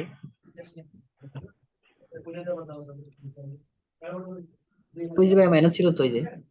ও আচ্ছা আচ্ছা, এই মাইনাসটা এইটাই, বুঝছো? সেটাই বলতেছি। হ্যাঁ হ্যাঁ, হ্যাঁ। এই মাইনাসটাই শেষ পর্যন্ত থেকে গেছে, তাহলে ওই মাইনাসটা হবে। তাহলে তো, এই এখানে হ্যাঁ যে সেটাই তো মাইনাসটা ছিল, বলতেছি, এই মাইনাসটাই কিন্তু শেষ পর্যন্ত থেকে গেছে, এই মাইনাসটা হ্যাঁ শেষ পর্যন্ত থেকে গেছে, তাহলে ওই মাইনাসটা সেটাই তো থাকবে বলতে আমাদের। চাচ্ছি মানে। আচ্ছা আচ্ছা, ঠিক আছে, ওকে। এবার আর আর এখন তো তাহলে কোনো সমস্যা নেই। দাঁড়াও দাঁড়াও, নিচে যাই। এখানে জি না আমাদের ভাইয়া? আগে থেকে একটা মাইনাস ছিল, এই মাইনাসটাই কিন্তু এখানে আছে। জি। আমি আমি ভাবছিলাম যে এই সাইন থেকে জি মনে হয় ভাইয়া। আসছে, কিন্তু এটা থেকে আসে নাই, সে নর্মাল সূত্র থেকেই এই জি মাইনাসটা ভাইয়া। এখানে স্বাভাবিক মাইনাসটা ছিলই। তাহলে এখানে দেখো, আমরা এখান থেকে মাইনাস ওমেগা স্কয়ার যদি কমন নিই তাহলে কি হবে? এখানে আমরা মাইনাস ওমেগা স্কয়ার কমন নিচ্ছি, মাইনাস ওমেগা স্কয়ার যদি কমন নেই তাহলে এখান থেকে শুধুমাত্র এই যে শুধুমাত্র ওমেগা স্কয়ার তো চলে গেল, I R cos omega t থাকবে, I R cos omega t থাকবে। আর এখান থেকে যদি ওমেগা স্কয়ার চলে যায়, যেহেতু আমরা মাইনাস সহ কমন নিয়েছি, তাহলে মাইনাসে মাইনাসে এটা প্লাস হয়ে যাবে, এই জিনিসটা প্লাস হয়ে যাবে। তাহলে এখানে শুধুমাত্র J R sine omega t থাকবে। তোমরা খেয়াল করে দেখো তো, আমরা যে এইটা মাইনাস ওমেগা স্কয়ার, এটা মাইনাস ওমেগা স্কয়ার, আমরা এখানে শুরুতেই একদম আর কে যে ধরেছিলাম, জি। সেটা কি আর এর মান, এইটা এইটা তো হচ্ছে আর এর মান, আর ইকুয়াল এটাই কিন্তু ছিল, আই এখানে ছিল এক্স, জি ভাইয়া। তাহলে এক্স এর মান এটা বের হয়েছে, ওয়াই এর মান এটা বের হয়েছে, আর এইটাই হচ্ছে আর। তাহলে আমাদের এই সমীকরণটা দাঁড়ালো। তাহলে আমাদের এইটা ছিল কি? কেন্দ্রমুখী ত্বরণ। এই কেন্দ্রমুখী ত্বরণটা আমরা এখানে চাইলেই যেহেতু এটার উপর একটা স্কোয়ার আছে, স্কোয়ার থাকলে কিন্তু মাইনাসকে আমরা ইগনোর করতে পারি। স্কোয়ার থাকার কারণে এই মাইনাসটা আর দিতে হবে না। তাহলে এই মাইনাসটা স্কোয়ার থাকার কারণে এখান থেকে চলে গেল, আর আর এর মধ্যে থাকলো। আর যেটা ওমেগা ওমেগা স্কোয়ার সেটা কিন্তু ভি বাই আর, এই যে এখানে লিখে দিচ্ছি ওমেগা ইকুয়াল ভি বাই আর, এটা আমাদের আগে থেকে জানা থাকতে হবে। তাহলে ওমেগা স্কোয়ারের পরিবর্তে আমরা V square by R square এখানে থেকে বসিয়ে দিলাম। এখান থেকে একটা দুইটা আর, এখানে একটা আর, কাটাকাটি করলে নিচে একটা আর থাকে। ভাইয়া এটা মাইনাসটা কিভাবে চলে যাচ্ছে ওটা এই যে বুঝি স্কোয়ার নাই। স্কোয়ার থাকার কারণে, কোনো কিছুর উপর স্কোয়ার যদি থাকে তাহলে কিন্তু ওই মাইনাসটা লিখতে হয় না। মাইনাস স্কোয়ার থাকলে স্যার 1। ওই স্যার মাইনাসটা তো স্কোয়ারের ভেতরে না, মাইনাসটা তো ওমেগা স্কোয়ারের বাইরে। কেন বাইরে কেন হবে? আচ্ছা, ওমেগা স্কোয়ারের বাইরে হলেও কিন্তু এটার সাথে তো গুণ আছে, আমরা যখন গুণ করে দেব তখন এই মাইনাসটা আমরা এখান থেকে গুণ করে দিতে পারি না, তখন তো এই স্কোয়ারটা এর ভিতরে চলে যাবে, তখন তো এটার সাথে আচ্ছা হয়ে থাকলো। বুঝছি। যেমন এটা যদি ভাইয়া সেকেন্ড লাইনে মনে হয় ভুল হয়েছে কিছু একটা। সেকেন্ড লাইনে কোথায়, এটা ঠিক আছে, সেকেন্ড লাইনে ভুল হয়নি। আর এই মাইনাসটা যদি আমাদের থেকে যায় তবুও সমস্যা নেই। এই মাইনাস দিয়ে আসলে কি বোঝাচ্ছে আমি একটু পরে বলতেছি। আমরা এটা আগে শেষ করে দেখো, V square by R square আছে, এখানে আর আছে, তাহলে এটা কাটাকাটি করলাম, শুধু ভি বাই আর থাকে। তাহলে আমাদের যেটা কেন্দ্রমুখী ত্বরণ, সেই কেন্দ্রমুখী ত্বরণের সমীকরণটা এইটা দাঁড়ালো, ভি স্কোয়ার বাই আর। আর এখানে মাইনাস আসাতে কি বোঝাচ্ছে সেটাকে খেয়াল করো। এখানে মাইনাস আসাতে এটাই বোঝাচ্ছিল যে আমাদের যেটা বৃত্তের ব্যাসার্ধ ভেক্টর ছিল, এই যে এইটা ধরে নিলাম যে একটা বৃত্ত, এই বৃত্তের ব্যাসার্ধ ভেক্টর সবসময় এদিকে ধরা হয়, সবসময় বৃত্তের কেন্দ্র থেকে পরিধির দিকে ধরা হয়। আর আমাদের যেটা কেন্দ্রমুখী ত্বরণ সে সবসময় কিন্তু পরিধি থেকে কেন্দ্রের দিকে কাজ করে, একজন আরেকজনের দিক বিপরীত।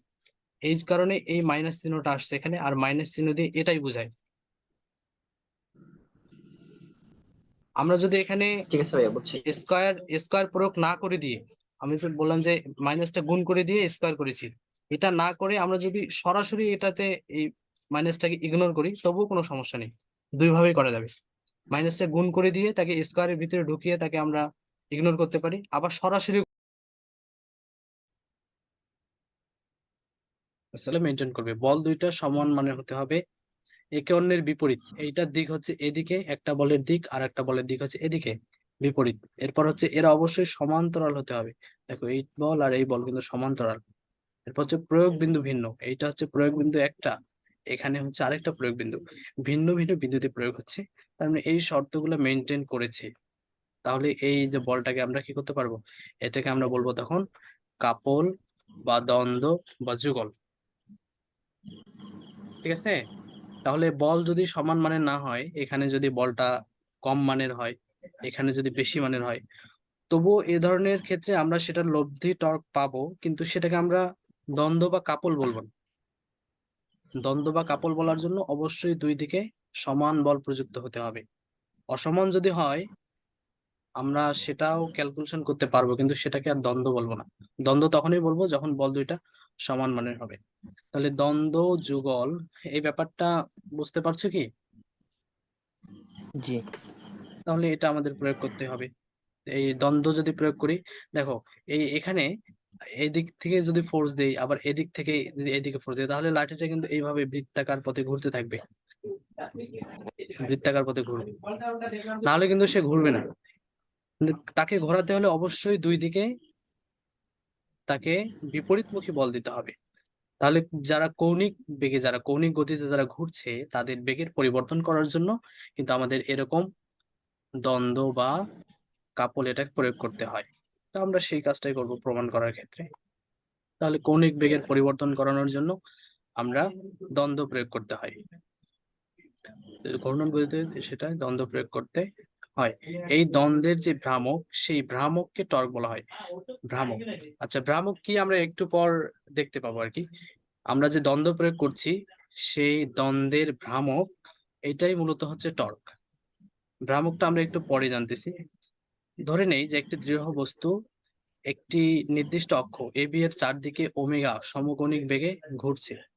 এর দৃশ্যপটগুলো আমাদের এভাবে কল্পনা করতে হবে, তাই আমরা কল্পনা করলাম। এখন তার উপর একটি যুগল প্রয়োগ করায়,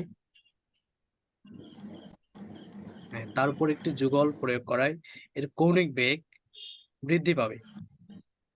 তার উপর যখন আমরা দ্বন্দ্ব প্রয়োগ করলাম, আগে একটা বেগ নিয়ে সে ঘুরছিল, আবার যখন আমরা তাকে দুই দিকে বিপরীতমুখী দুইটা বল অর্থাৎ দ্বন্দ্ব প্রয়োগ করলাম, তখন বস্তুটিতে তখন কৌণিক ত্বরণ সৃষ্টি হবে, তার বেগ বৃদ্ধি পাবে।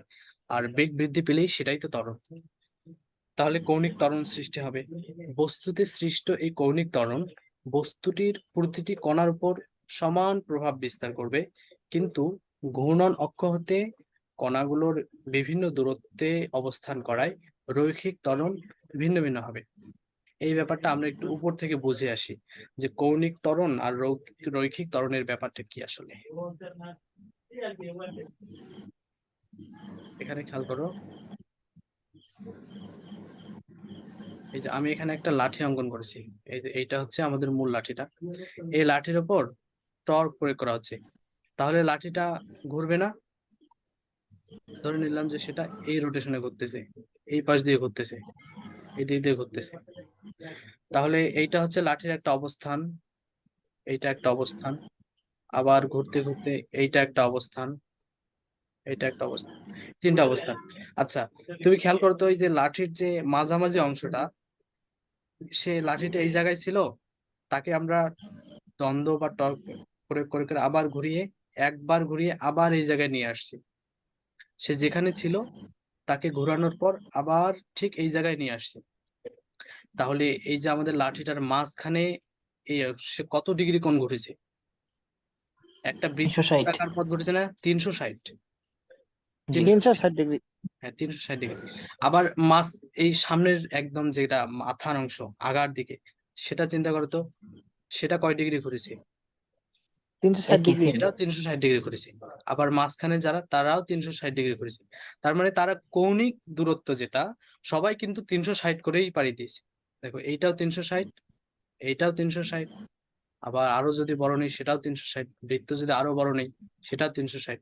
তার মানে কৌণিক দূরত্ব সবাই সমান অতিক্রম করছে, সবাই 360 ডিগ্রি অতিক্রম করছে, কিন্তু রৈখিক দূরত্ব কিন্তু সবাই অতিক্রম করেনি। দেখো, এই জায়গাটাতে সে অল্প জায়গা পাড়ি দিয়েছে, যদিও কোণ 360, এই জায়গাটা তুলনামূলক আরেকটু বেশি পথ পাড়িয়ে দিয়েছে, যদিও কোণ 360, আবার এই জায়গাটা সবচেয়ে বেশি পথ পাড়ি দিয়েছে। তাহলে দেখো, রৈখিক ত্বরণ কিন্তু ভিন্ন ভিন্ন হচ্ছে, কেউ কম দূরত্ব পাড়ি দিয়েছে, কেউ বেশি দূরত্ব পাড়ি দিয়েছে, যখন এটা হচ্ছে রৈখিক দূরত্ব। আর যখন আমরা কৌণিক ব্যাপারটা বিবেচনা করব, তখন সবাই কিন্তু 360 ডিগ্রি পথ করেই পাড়ি দিয়েছে, সবাই 360। তাহলে কৌণিক দূরত্ব বা কৌণিক ত্বরণ সবসময় সবার ক্ষেত্রেই সমানভাবে প্রযোজ্য হচ্ছে। কিন্তু রৈখিক ত্বরণ, যেটা কেন্দ্র থেকে যে যত বেশি দূরে, তার রৈখিক ত্বরণের মানটা বা তার রৈখিক দূরত্ব অতিক্রমের মানটা তত বেশি। কেন্দ্র থেকে এটা কাছাকাছি, এর রৈখিক দূরত্ব কম, কেন্দ্র থেকে আরেকটু দূরে তার রৈখিক দূরত্ব আরেকটু বেশি, কেন্দ্র থেকে আরেকটু দূরে তার রৈখিক দূরত্ব আরেকটু বেশি। তাহলে কেন্দ্র থেকে যত দূরে যায়, তার রৈখিক দূরত্ব বা রৈখিক বেগ বা রৈখিক ত্বরণ এগুলো তত বেশি, যত কাছে থাকে তত কম। কিন্তু কৌণিক বেগ, কৌণিক সরণ বা কৌণিক ত্বরণ সব কণার জন্যই সমান থাকে। এই লাঠির যত কণা আছে সবার জন্য কৌণিক ত্বরণ, কৌণিক সরণ বা কৌণিক বেগ ইত্যাদির মান সবসময় সমান থাকে, আর রৈখিক বেগটা ভিন্ন ভিন্ন হয়। আচ্ছা, এখন একটা বিষয় চিন্তা করো যে এই লাঠিটা,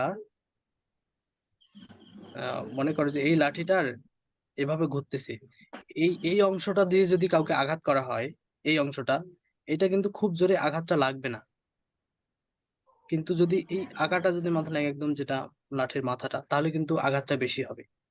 এই জায়গায় এইটা হাতে লাগলে আঘাত কম লাগবে, আবার এইখানে যদি লাগে তাই আঘাতটা বেশি লাগবে, কারণ এই জায়গাটাতে তার বেগের মান বেশি, আর এই জায়গাটাতে কিন্তু তার বেগের মান, রৈখিক বেগের মান কম, আঘাত লাগবে কম। এই জায়গাটাতে রৈখিক বেগের মান বেশি, তাহলে আঘাতও লাগবে বেশি। তাহলে এই বিষয়টাকে বুঝতে পারছো, এই যে পুরো ব্যাপারটা, রৈখিক বেগ এবং কৌণিক বেগের বিষয়টা। তাহলে এই বিষয়টা আমরা এখানে তুলে ধরেছি যে এটা কিভাবে হলো, এই ছিল আমাদের প্রশ্ন। তাহলে সেটা যে কৌণিক ত্বরণ সৃষ্টি হবে, সেই কৌণিক ত্বরণ সৃষ্টি হবে, বস্তুতে সৃষ্ট এই কৌণিক ত্বরণ বস্তুটির প্রতিটি কণার উপর সমান প্রভাব বিস্তার করবে, যেটা কৌণিক ত্বরণ প্রতিটা কণার জন্য সমান, কিন্তু ঘূর্ণন অক্ষ থেকে কণাগুলোর দূরত্ব ভিন্ন ভিন্ন হওয়ার কারণে রৈখিক ত্বরণ ভিন্ন ভিন্ন হবে। কৌণিকটা সবার সমান হবে কিন্তু রৈখিকটা সবার ভিন্ন ভিন্ন হবে। তো ঘূর্ণন অক্ষ হতে যে কণার দূরত্ব যত বেশি সেই কণার রৈখিক ত্বরণের মানও তত বেশি হবে। এখন ধরে নিলাম বস্তুটি m1 m2 m3 dot mn এখানে ইত্যাদিটা কাটে দিয়েছে আর কি।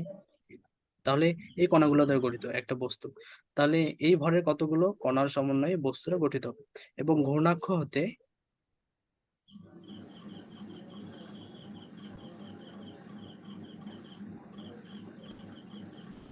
এদের দূরত্ব, ঘূর্ণন অক্ষ থেকে এদের দূরত্ব ভিন্ন ভিন্ন। তাহলে r1 r2 r3 rn। তাহলে এখন বর্ণনা অনুসারে পৃথিবী কণার ত্বরণ, পৃথিবী কণার কৌণিক ত্বরণ কত হবে? কৌণিক ত্বরণ তো সবসময় সবার ক্ষেত্রে সমান, এখানে কোনো জি। ভেদাভেদ নেই, প্রতিটা কণার জন্য সমান। তাহলে এই যে কৌণিক ত্বরণকে আলফা দিয়ে প্রকাশ করা হয় d/dt অফ ওমেগা। ওমেগাটা ছিল কি? কৌণিক বেগ। কৌণিক বেগকে বেগ। যদি সময়ের সাপেক্ষে ব্যবকলন করা হয় তাহলেই তো ত্বরণ পাওয়া যায়। তাহলে জি। এই হচ্ছে ত্বরণের মান, এটা ছিল কৌণিক ত্বরণ। তাহলে আশা করি এটা বুঝতে কোনো সমস্যা নেই। তারপর দেখো, তাহলে আমাদের m1 ভরের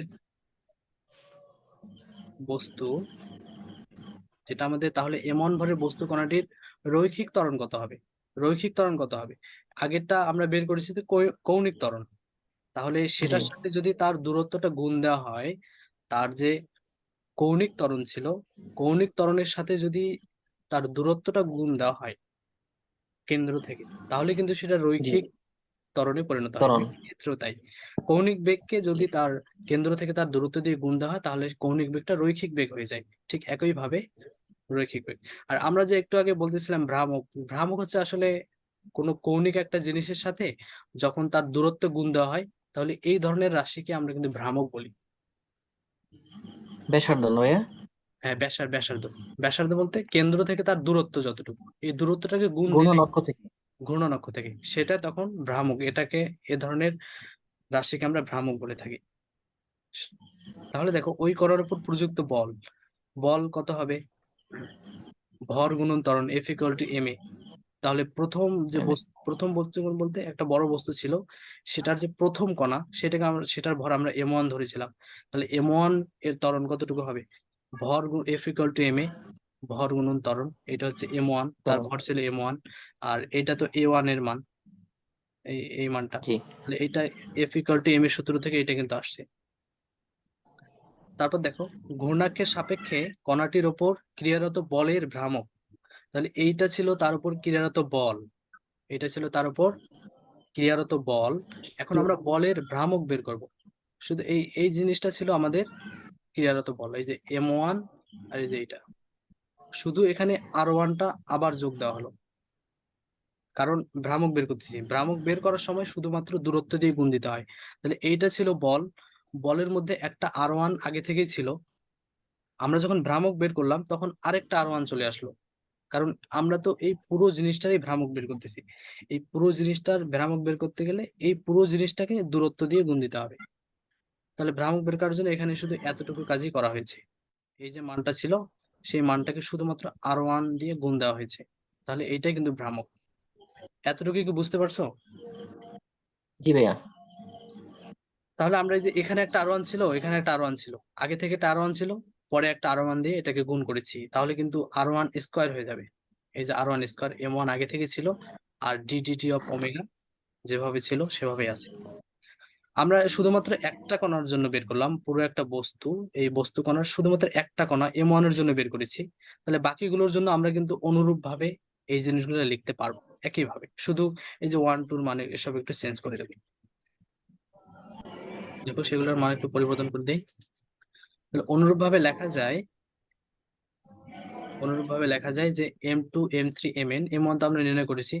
ভরের বস্তু কণাগুলোর ক্রিয়ারত বলের ভ্রামক কত হবে? তাহলে এখানে শুধু যেটা 1 ছিল 1 এর জায়গায় 2 দিয়েছি, এটা হবে m2 কণার জন্য। m3 আর r3 লিখলে এটা হবে m3 কণার বলের ভ্রামক। তাহলে এগুলো ক্রমান্বয়ে নির্ণয় করেছি। আর এভাবে তো, যেহেতু অসংখ্য কণা, আমরা তো n সংখ্যক ধরেছি, n কতগুলো সেটা আমাদের জানা নেই। তাহলে দেখো উপরোক্ত যে ভ্রামকগুলো সেগুলো যে সমষ্টি, সেই সমষ্টি হবে ওই বস্তুর উপর দ্বন্দ্বের ভ্রামক। তাহলে দেখো এই বড় একটা বস্তু ছিল, আমি একটু অঙ্কন করি। এই যে এরকম একটা আমাদের বস্তু ছিল, এই বস্তুতে অসংখ্য কণা, এই কণার একটা ভ্রামক আছে, এই কণার একটা, এই কণার একটা, এই কণার একটা, এই কণার একটা, এই কণার একটা। আচ্ছা, আমরা যদি সব কণার ভ্রামককে যোগ করি তাহলে কি পুরো বস্তুর ভ্রামকটা বের হবে? জি। তাহলে আমরা এখন শুধু যোগ করার কাজটাই করব। তাহলে এই যে টাও ইকুয়াল, যেটা M1 এর জন্য ছিল সেটা যোগ দিলাম, M2 এর জন্য যেটা ছিল সেটা দিলাম। এই মাঝখানে এগুলো কিন্তু কমা চিহ্ন, হ্যাঁ, এগুলো কমা, শুধু এখানে কমা আকারে ছিল, এখানে আমরা যোগ করলাম। একটা কণার ভ্রামক যোগ আরেকটা কণার যোগ 3 নাম্বার কণা, শুধু এগুলো যোগ করতেছি। শুধু এই জায়গা থেকে এই জায়গাটাতে যোগ দিয়ে লেখা হলো, কণাগুলো ভ্রামকের মানগুলো যোগ করা হলো। তারপর আমরা যদি এখানে কমন নিয়ে নেই তাহলে কি হবে? এই যে এখানে সবার সাথে কিন্তু এই জিনিসটা সবার সাথে আছে, দেখো এখানে আছে, এখানেও আছে, এখানেও আছে, শুধু ওইটা কমন নিলাম, শুধু এইটা কমন নিলাম। জি। আর কি থাকে? এই যে এখানে শুধু M1 R1 স্কয়ার থাকে, এখান থেকে M2 R2 স্কয়ার থাকে, আর এখান থেকে M3 R3 স্কয়ার থাকে, প্লাস এদিকে তো ডট ডট অসংখ্য চলতে আছে। এখন দেখো একটা জিনিস খেয়াল করে দেখো, যে এইটা কমন নিলাম, আর এই যে এই জিনিসটা, এইটাকে কিভাবে লেখা যায়? এটাকে লেখার পদ্ধতি হচ্ছে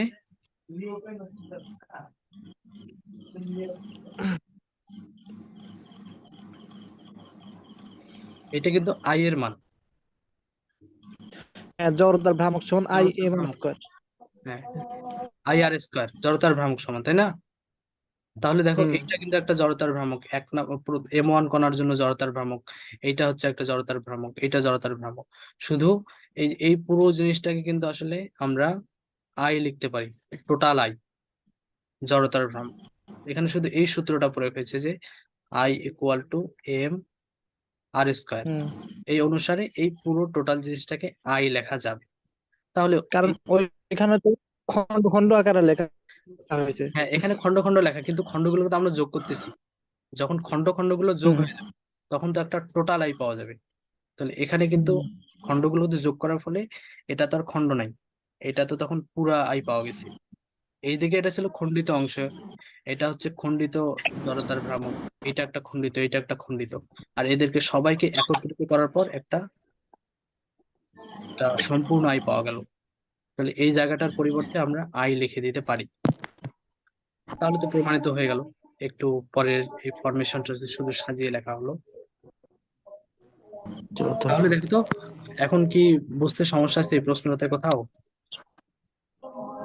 তাহলে টর্ক ইকুয়াল জড়তার ভ্রামক ইনটু কৌণিক ত্বরণ। হ্যাঁ, কৌণিক ত্বরণের ডিফারেন্সিয়েশন, ব্যবকলন, আমাদের কিন্তু এইটাই প্রমাণ জি, করতে জি। বলছে, প্রমাণ করে যে এই জিনিসটা, আমরা তো সেটাই প্রমাণ করে ফেললাম। তাহলে এতটুকুই লিখতে হবে, আশা করি এতে ফুল মার্ক পাওয়া যাবে এভাবে লিখতে পারলে। শুধু বাংলা লিখতে বলছি তাই। হ্যাঁ, আমরা লিখে দিতে পারি বা না লিখলেও সমস্যা নেই, পরীক্ষা আসলে অত সময় পাওয়া যায় না, বাংলা বেশি অ্যাভয়েড করাই ভালো। আচ্ছা, এখন আমি একটা বিষয় নিয়ে কথা বলি। আচ্ছা, এই প্রশ্ন কি সমস্যা আছে কিনা বলো তো? ভাইয়া এই প্রশ্নে এত বাংলা না দেখে লিখে যদি গাণিতিক ভাবে লিখে দিই তাহলে হবে না? যতটুকু অনেক বাংলা লেখা। আমরা, হ্যাঁ, যতটুকু ব্যাখ্যা করার জন্য যতটুকু লাগে ততটুকু আমরা যদি আরো শর্টকাটে করতে পারি তাহলে সমস্যা নেই, কিন্তু শর্টকাট করতে গিয়ে এমন শর্টকাট করেছি যে এখানে কি কি আছে সেগুলোই বলা হয়নি, তাহলে কিন্তু অল্প অল্প করে মার্ক কাটা যাবে, হয়তো 5-এর জায়গায় 3.5 দিবে, 4 দিবে, কিন্তু যতটুকু এখানে দরকার ততটুকু অবশ্যই লিখতে হবে, ততটুকু জিনিসকে ব্যাখ্যা করার জন্য। আর অতিরিক্ত ব্যাখ্যা আমরা চাইলে দিতে পারি অথবা এড়িয়ে যেতে পারি। এই প্রশ্ন নিয়ে সমস্যা থাকলে বলো, আমরা পরের প্রশ্নে যাবো কিনা? না জি ভাইয়া ভাই, এই সমস্যা নাই। প্রশ্নে তেমন আচ্ছা, আমি গত ক্লাসে আমাদের একটা সমস্যা ছিল, অনেকেই বুঝতে পারিনি, সেটা নিয়ে একটু কথা বলতে যাচ্ছি। আমাদের এরকম একটা সমস্যা ছিল, আমি এখানে বলতেছি যে অঙ্কন করি। আচ্ছা, এখানে একটা বিন্দু নিলাম, এখানে একটা বিন্দু নিলাম। আচ্ছা, একটা বস্তু যদি এদিক থেকে যায় আর একটা যদি এদিক থেকে যায়, তাহলে আমরা কিন্তু একটাকে প্লাস ধরতে পারি, একটাকে মাইনাস ধরতে পারি। একদিকে যদি প্লাস ধরি অন্যদিকে মাইনাস ধরতে হবে। এই প্লাস মাইনাস দিয়ে কিন্তু আসলে শুধু দিক বোঝায়, যে একজন আরেকজনের বিপরীত। আমরা যে ওখানে কেন্দ্রমুখী ত্বরণের বিষয়টা নিয়েছিলাম সেটা এরকম একটা ছিল, যে এই যে এরকম একটা বৃত্ত নিয়েছিলাম। এই যে ব্যাসার্ধ ভেক্টর দিক সবসময় পরিধির দিকে হয়, আর কেন্দ্রমুখী ত্বরণের দিক সবসময় এদিক দিয়ে হয়। তাহলে কেন্দ্রমুখী ত্বরণ এবং ব্যাসার্ধ ভেক্টর এর মধ্যে যে মাইনাসটা ছিল এটা মূলত দিক নির্দেশক মাইনাস। এটা দিয়ে দিক বোঝাচ্ছিল যে একজন আরেকজনের ঠিক বিপরীত। তো এরকম দিক নির্দেশক যেগুলো মাইনাস চিহ্ন আছে সেগুলোকে আমরা চাইলেই ইগনোর করে লিখতে পারি। আমরা যদি প্রথমত হচ্ছে যে এই মাইনাস চিহ্ন আমরা কখন বাদ দিতে পারবো, বাদ দেওয়ার জন্য আমাদের সমীকরণের যুক্তি অনুসারে বাদ দিতে হবে। কিন্তু কোনো মাইনাস চিহ্ন যদি দিক নির্দেশক হয় তাহলে আমরা সমীকরণের যুক্তি ছাড়াই তাকে বাদ দিতে পারবো। এতে সমস্যা নেই, কারণ এই মাইনাসটা দিক নির্দেশক। তাহলে কেউ যদি এই চিহ্নটা লিখতে লিখতে প্রমাণে গিয়ে কোনো কারণ ছাড়াই পরের লাইনে আর লিখে নেয় তাহলে সমস্যা নেই, এভাবে লেখা যাবে। এটা মূলত যারা আগের ক্লাসে ছিল তাদের এই সমস্যাটা হয়েছে, আমি বলে দিলাম। তাহলে আশা করা যায় আগের ইয়াটা নিয়েও কোনো সমস্যা নেই কারো। আমাদের গত লেকচারের যে প্রশ্নটা আমরা পড়িয়েছিলাম সেটা নিয়েও কারো কোনো সমস্যা থাকার কথা নয়, শুধু এইটা একটু কনফিউশন ছিল। তারপরেও কথা থাকলে এখনো বলতে পারো, এই প্রশ্ন প্লাস আগের লেকচারের ইয়েটা।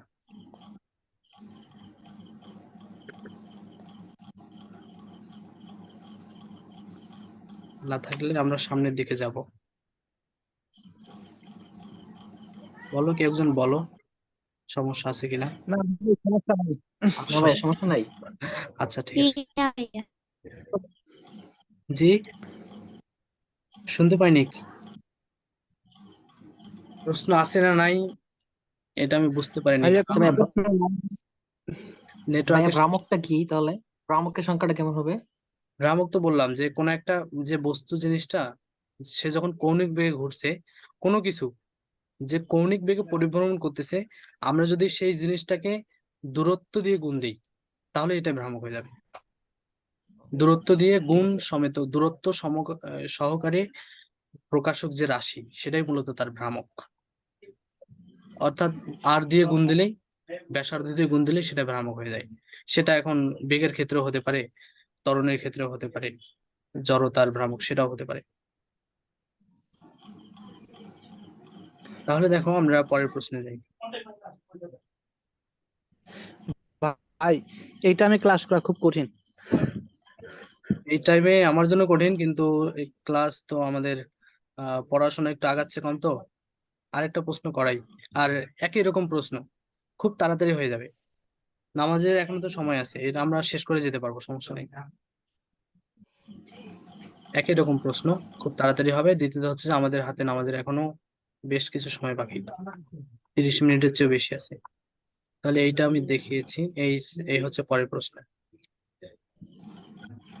এই ঘূর্ণনশীল কোনো বস্তুর গতিশক্তির রাশিমালা প্রতিপাদন করো, এটা হচ্ছে আমাদের পরের প্রশ্ন।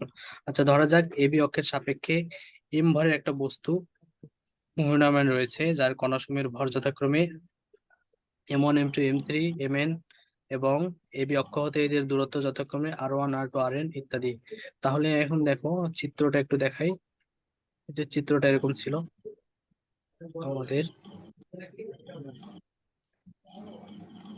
এই দেখো এই একটা বস্তু, এই বস্তুর মধ্যে অনেকগুলো, এটা এখানকার কণার যে ভর সেটাকে m1 ধরেছি, এটাকে m2 ধরেছি, এটাকে m3 ধরেছি, ডট ডট এটাকে mn ধরেছি।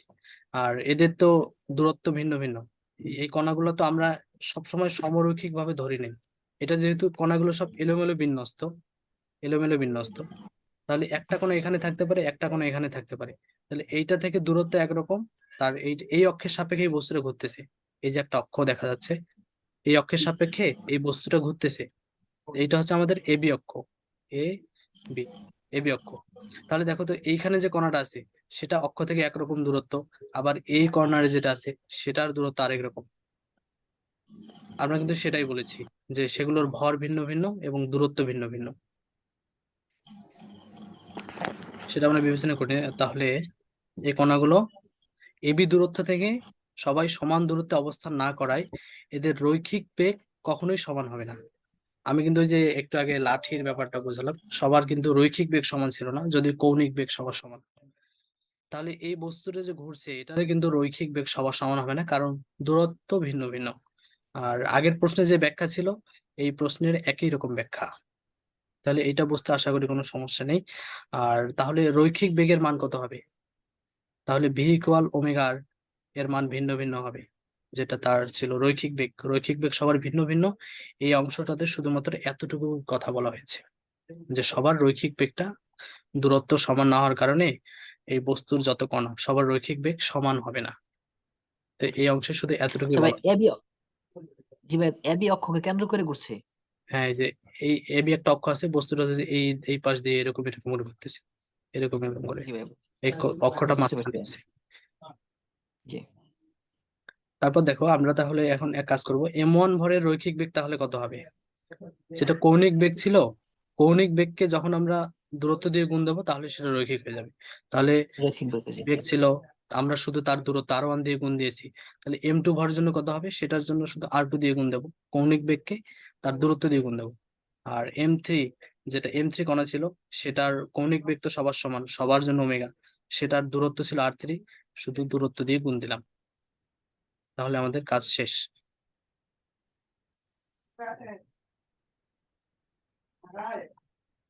তাহলে এভাবে আমরা ডট ডট দিয়ে অসংখ্য লিখতে পারি। এটা এভাবে ডট দিয়ে দিয়ে এন এন সংখ্যক পর্যন্ত গেলাম। আবার খেয়াল করো, এই যে m1 আমরা যে বস্তু কণাগুলো সেগুলোর রৈখিক বেগ বের করলাম, এখন তাদের আমরা গতিশক্তি বের করব। আর গতিশক্তির সূত্র কি? গতিশক্তির সূত্র হচ্ছে হাফ mv স্কয়ার। তাহলে স্কয়ার। m1 এর জন্য হাফ mv স্কয়ার কত হবে?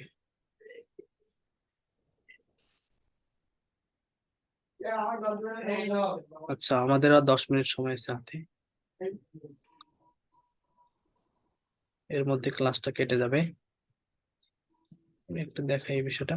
তাহলে m1 এর গতিশক্তি কত হবে? এর গতিশক্তি হবে e কে equal half mv squared. Half m আমাদের কাছে ছিল m1, আর রৈখিক বেগ যেহেতু অনেকগুলো কণার, এক নাম্বার কণার জন্য v1, তাহলে প্রথম m1 ভরের যে কণা ছিল সেটার জন্য গতিশক্তি হবে হাফ m1 v1 স্কয়ার।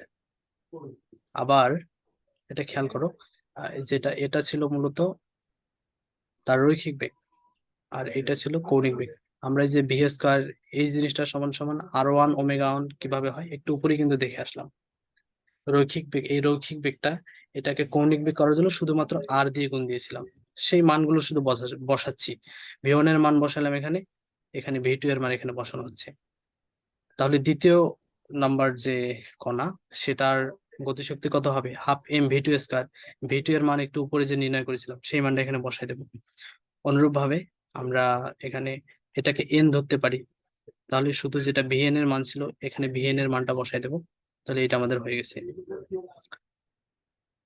তাহলে এখন আগের মতো চিন্তা করো যে এরকম একটা বড় বস্তু কণা আছে, এরকম একটা বস্তু আছে, তাহলে এইটা এই কণার একটা গতিশক্তি, এই কণার একটা, এই কণার একটা, এই কণার একটা, সব গতিশক্তিকে যদি আমরা টোটাল করি, একসাথে যোগ করি, তাহলে পুরো বস্তুর গতিশক্তিটাই কিন্তু পাওয়া যাবে। আমরা এখানে সেটাই করতেছি। তাহলে প্রথম কণার একটা গতিশক্তি e1, দ্বিতীয় কণার e2, তৃতীয় কণার e3, এদেরকে সবাইকে যদি যোগ করা হয় তাহলে কিন্তু আমরা টোটাল গতিশক্তিটা পাবো, টোটাল গতিশক্তিটা পেয়ে যাবো। তাহলে আমরা এখন ওই কাজ করি। তাহলে প্রথম এই যে e1 এর মান, এখানে e1 এর মান ছিল, e1 এর জায়গায় e1 এর মানটা বসাইলাম, e2 এর মান, এটা হচ্ছে en এর মান, মানগুলো বসিয়ে দিলাম, আর এদেরকে আমরা যোগ করতেছি। প্রতিটা ক্ষুদ্র ক্ষুদ্র কণার গতিশক্তি গুলো যোগ করে আমরা ওই বস্তুটার সম্পূর্ণ গতিশক্তিটাকে বের করে নিয়ে আসবো। তাহলে এখানে কি কাজ করা যায়?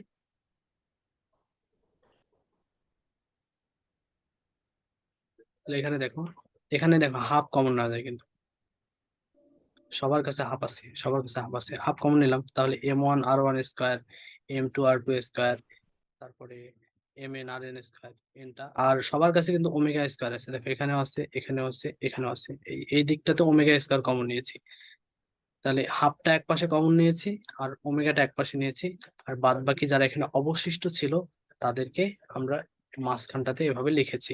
তাহলে এইটার মান আই হয়, এটা আমরা আগেও দেখে আসছি। দেখো I equal M R square, I equal M R square. তাহলে অসংখ্য কণা যদি থাকে তাহলে সেটার সামেশন নিতে পারি। এন এর মান যদি আমরা ক্রমান্বয়ে চেঞ্জ করে দিই, 1 বসালাম সেটা 1 নাম্বার কণার, যখন 2 বসাবো তখন সেটা 2 নাম্বার কণার, 3 নাম্বার বসালে 3 নাম্বার কণার, তাহলে এখানে এন এর মান 1 2 3 আর সামেশন নিলে টোটাল এইটাই পাওয়া যাবে। তাহলে এই পুরো জিনিসটা এখানে অসংখ্য ক্ষুদ্র ক্ষুদ্র কণার জন্য এটা দেখানো আছে, সেগুলোর যদি টোটাল আমরা সামেশন নেই এদের ভ্রামকগুলার, জড়তার ভ্রামকগুলার, তাহলে একটা সম্পূর্ণ একটা পূর্ণাঙ্গ আই পাওয়া যাবে। এখানে হাফ ছিল, মাঝখানের এই পুরো অংশটার জন্য আমরা আই লিখতে পারি, আর এখানে ওমেগা স্কয়ার ছিল। তাহলে এই যে এইটা হচ্ছে হাফ আই ওমেগা স্কয়ার, এটাই হচ্ছে একটি অক্ষের সাপেক্ষে ঘূর্ণায়মান কোন বস্তুর গতি শক্তির রাশিমালা। এই প্রশ্নটা কি বুঝতে পারছো? আমি একটু তাড়াতাড়ি জি শেষ ভাইয়া, করব, আগেরটার মতোই তো, কোনো পার্থক্য নেই। জি। এটা তোমরা এমনিতেই বুঝতাম, তারপরে বুঝে নেবে। তাহলে বুঝতে যদি পারো তাহলে আমরা আর বেশিক্ষণ সময় নিচ্ছি না। হ্যাঁ, আজকের ক্লাসটা শেষ করি এখানে, কারো একান্তই প্রশ্ন না থাকলে। আমি অল্প অল্প করে পড়াচ্ছি, কিন্তু তোমাদেরকে অবশ্যই এই যতটুকু পড়াচ্ছি ততটুকু শুধুমাত্র বুঝে রেখে দিলে হবে না। আমি যেটা বলতেছি সেটা খুব মনোযোগ দিয়ে শোনো। এই অঙ্কগুলো বোঝার ক্ষেত্রে, প্রতিপাদনগুলো বোঝার ক্ষেত্রে অনেক সহজ, খুবই সহজ। এটা দেখে মনে হবে যে আমি মনে হয় কোনো সমস্যা হবে না, কিন্তু এখন সহজ মনে করতে হতে গেলে সমস্যা হয়। করতে গেলেও সমস্যা নেই, সমস্যা শুধুমাত্র পরীক্ষার সেন্টারে বসে হবে। তখন একই সাথে পুরো বইয়ের প্রশ্ন যখন পড়ে যাবা, তখন কোন প্রশ্নের সাথে যে কোন প্রশ্নের প্যাচ ঢুকে যাবে, কোথায় প্লাস ছিল কোথায় মাইনাস ছিল, এগুলো একটা প্রশ্নের সাথে আরেকটা গোলমেলে হয়ে যাবে, বুঝতে পারবে না। যদিও সেটা পৃথক ভাবে খুব সহজ, কিন্তু যখন একই দিনে একটা পুরো বই মাথায় নিয়ে পরীক্ষার হলে যাবা, তখন এই বিষয়গুলো কঠিন হয়ে দাঁড়াবে, একটার সাথে আরেকটা গোলমেল হয়ে যাবে। এই জন্য সাথে সাথে আয়ত্ত করে রাখতে হবে, শুধু বুঝে রেখে দিলে হবে না। এখন যদি কেউ শুধুমাত্র বুঝে বুঝে রেখে দেয়, যে বুঝছি রেখে দিলাম আর করতেছি না, তাহলে নিশ্চিত পরীক্ষার আগে তাকে আবার নতুন ভাবে পড়তে হবে। তার আগে যে বুঝে রেখেছিল এটা কোনো কাজে আসবে না, তাকে আবার নতুন ভাবে পড়তে হবে। কিন্তু চর্চা করতে হবে। এখন থেকে যদি আয়ত্ত করা যায়, আয়ত্ত মানে কি, যখন যেভাবে এটা তোমাকে করতে বলবে, সকালে বললে সকালে করে দেবে, বিকালে বললে বিকালে করে দেবে, এরকম আয়ত্তে রাখতে হবে। এরকম আয়ত্তে যদি কেউ রাখতে পারে, তাহলে পরীক্ষার হলে তার এই হিজিবিজি অবস্থা সৃষ্টি হবে না। এই জন্য পড়তে হবে অল্প, কিন্তু আয়ত্ত করতে হবে বেশি। আমি যদি রেশিও করতে চাই, আমাদের আমাদের স্যার আমাদেরকে এভাবে বলতো আর কি, যে আমরা যদি রেশিও করতে চাই, যে আমাদের কত পার্সেন্ট নতুন পড়া পড়া দরকার, আর কত পার্সেন্ট জিনিসটা পুরনো পড়া আয়ত্ত করা দরকার, এটা রেশিও হওয়া দরকার 60:40। মানে হচ্ছে ও, তুমি পড়াশোনা যদি করো, নতুন পড়া পড়বা 40 মিনিট, আর আয়ত্ত করতে হবে 60 মিনিট। আয়ত্ত করার ক্ষেত্রে বেশি সময় দিতে হবে, পড়ার ক্ষেত্রে কম সময় দিতে হবে। এই প্রশ্নগুলো পরীক্ষার হলে পুরোপুরি শেষ করার জন্য নতুন করে পড়ার চেয়ে আয়ত্ত করা খুব বেশি জরুরি।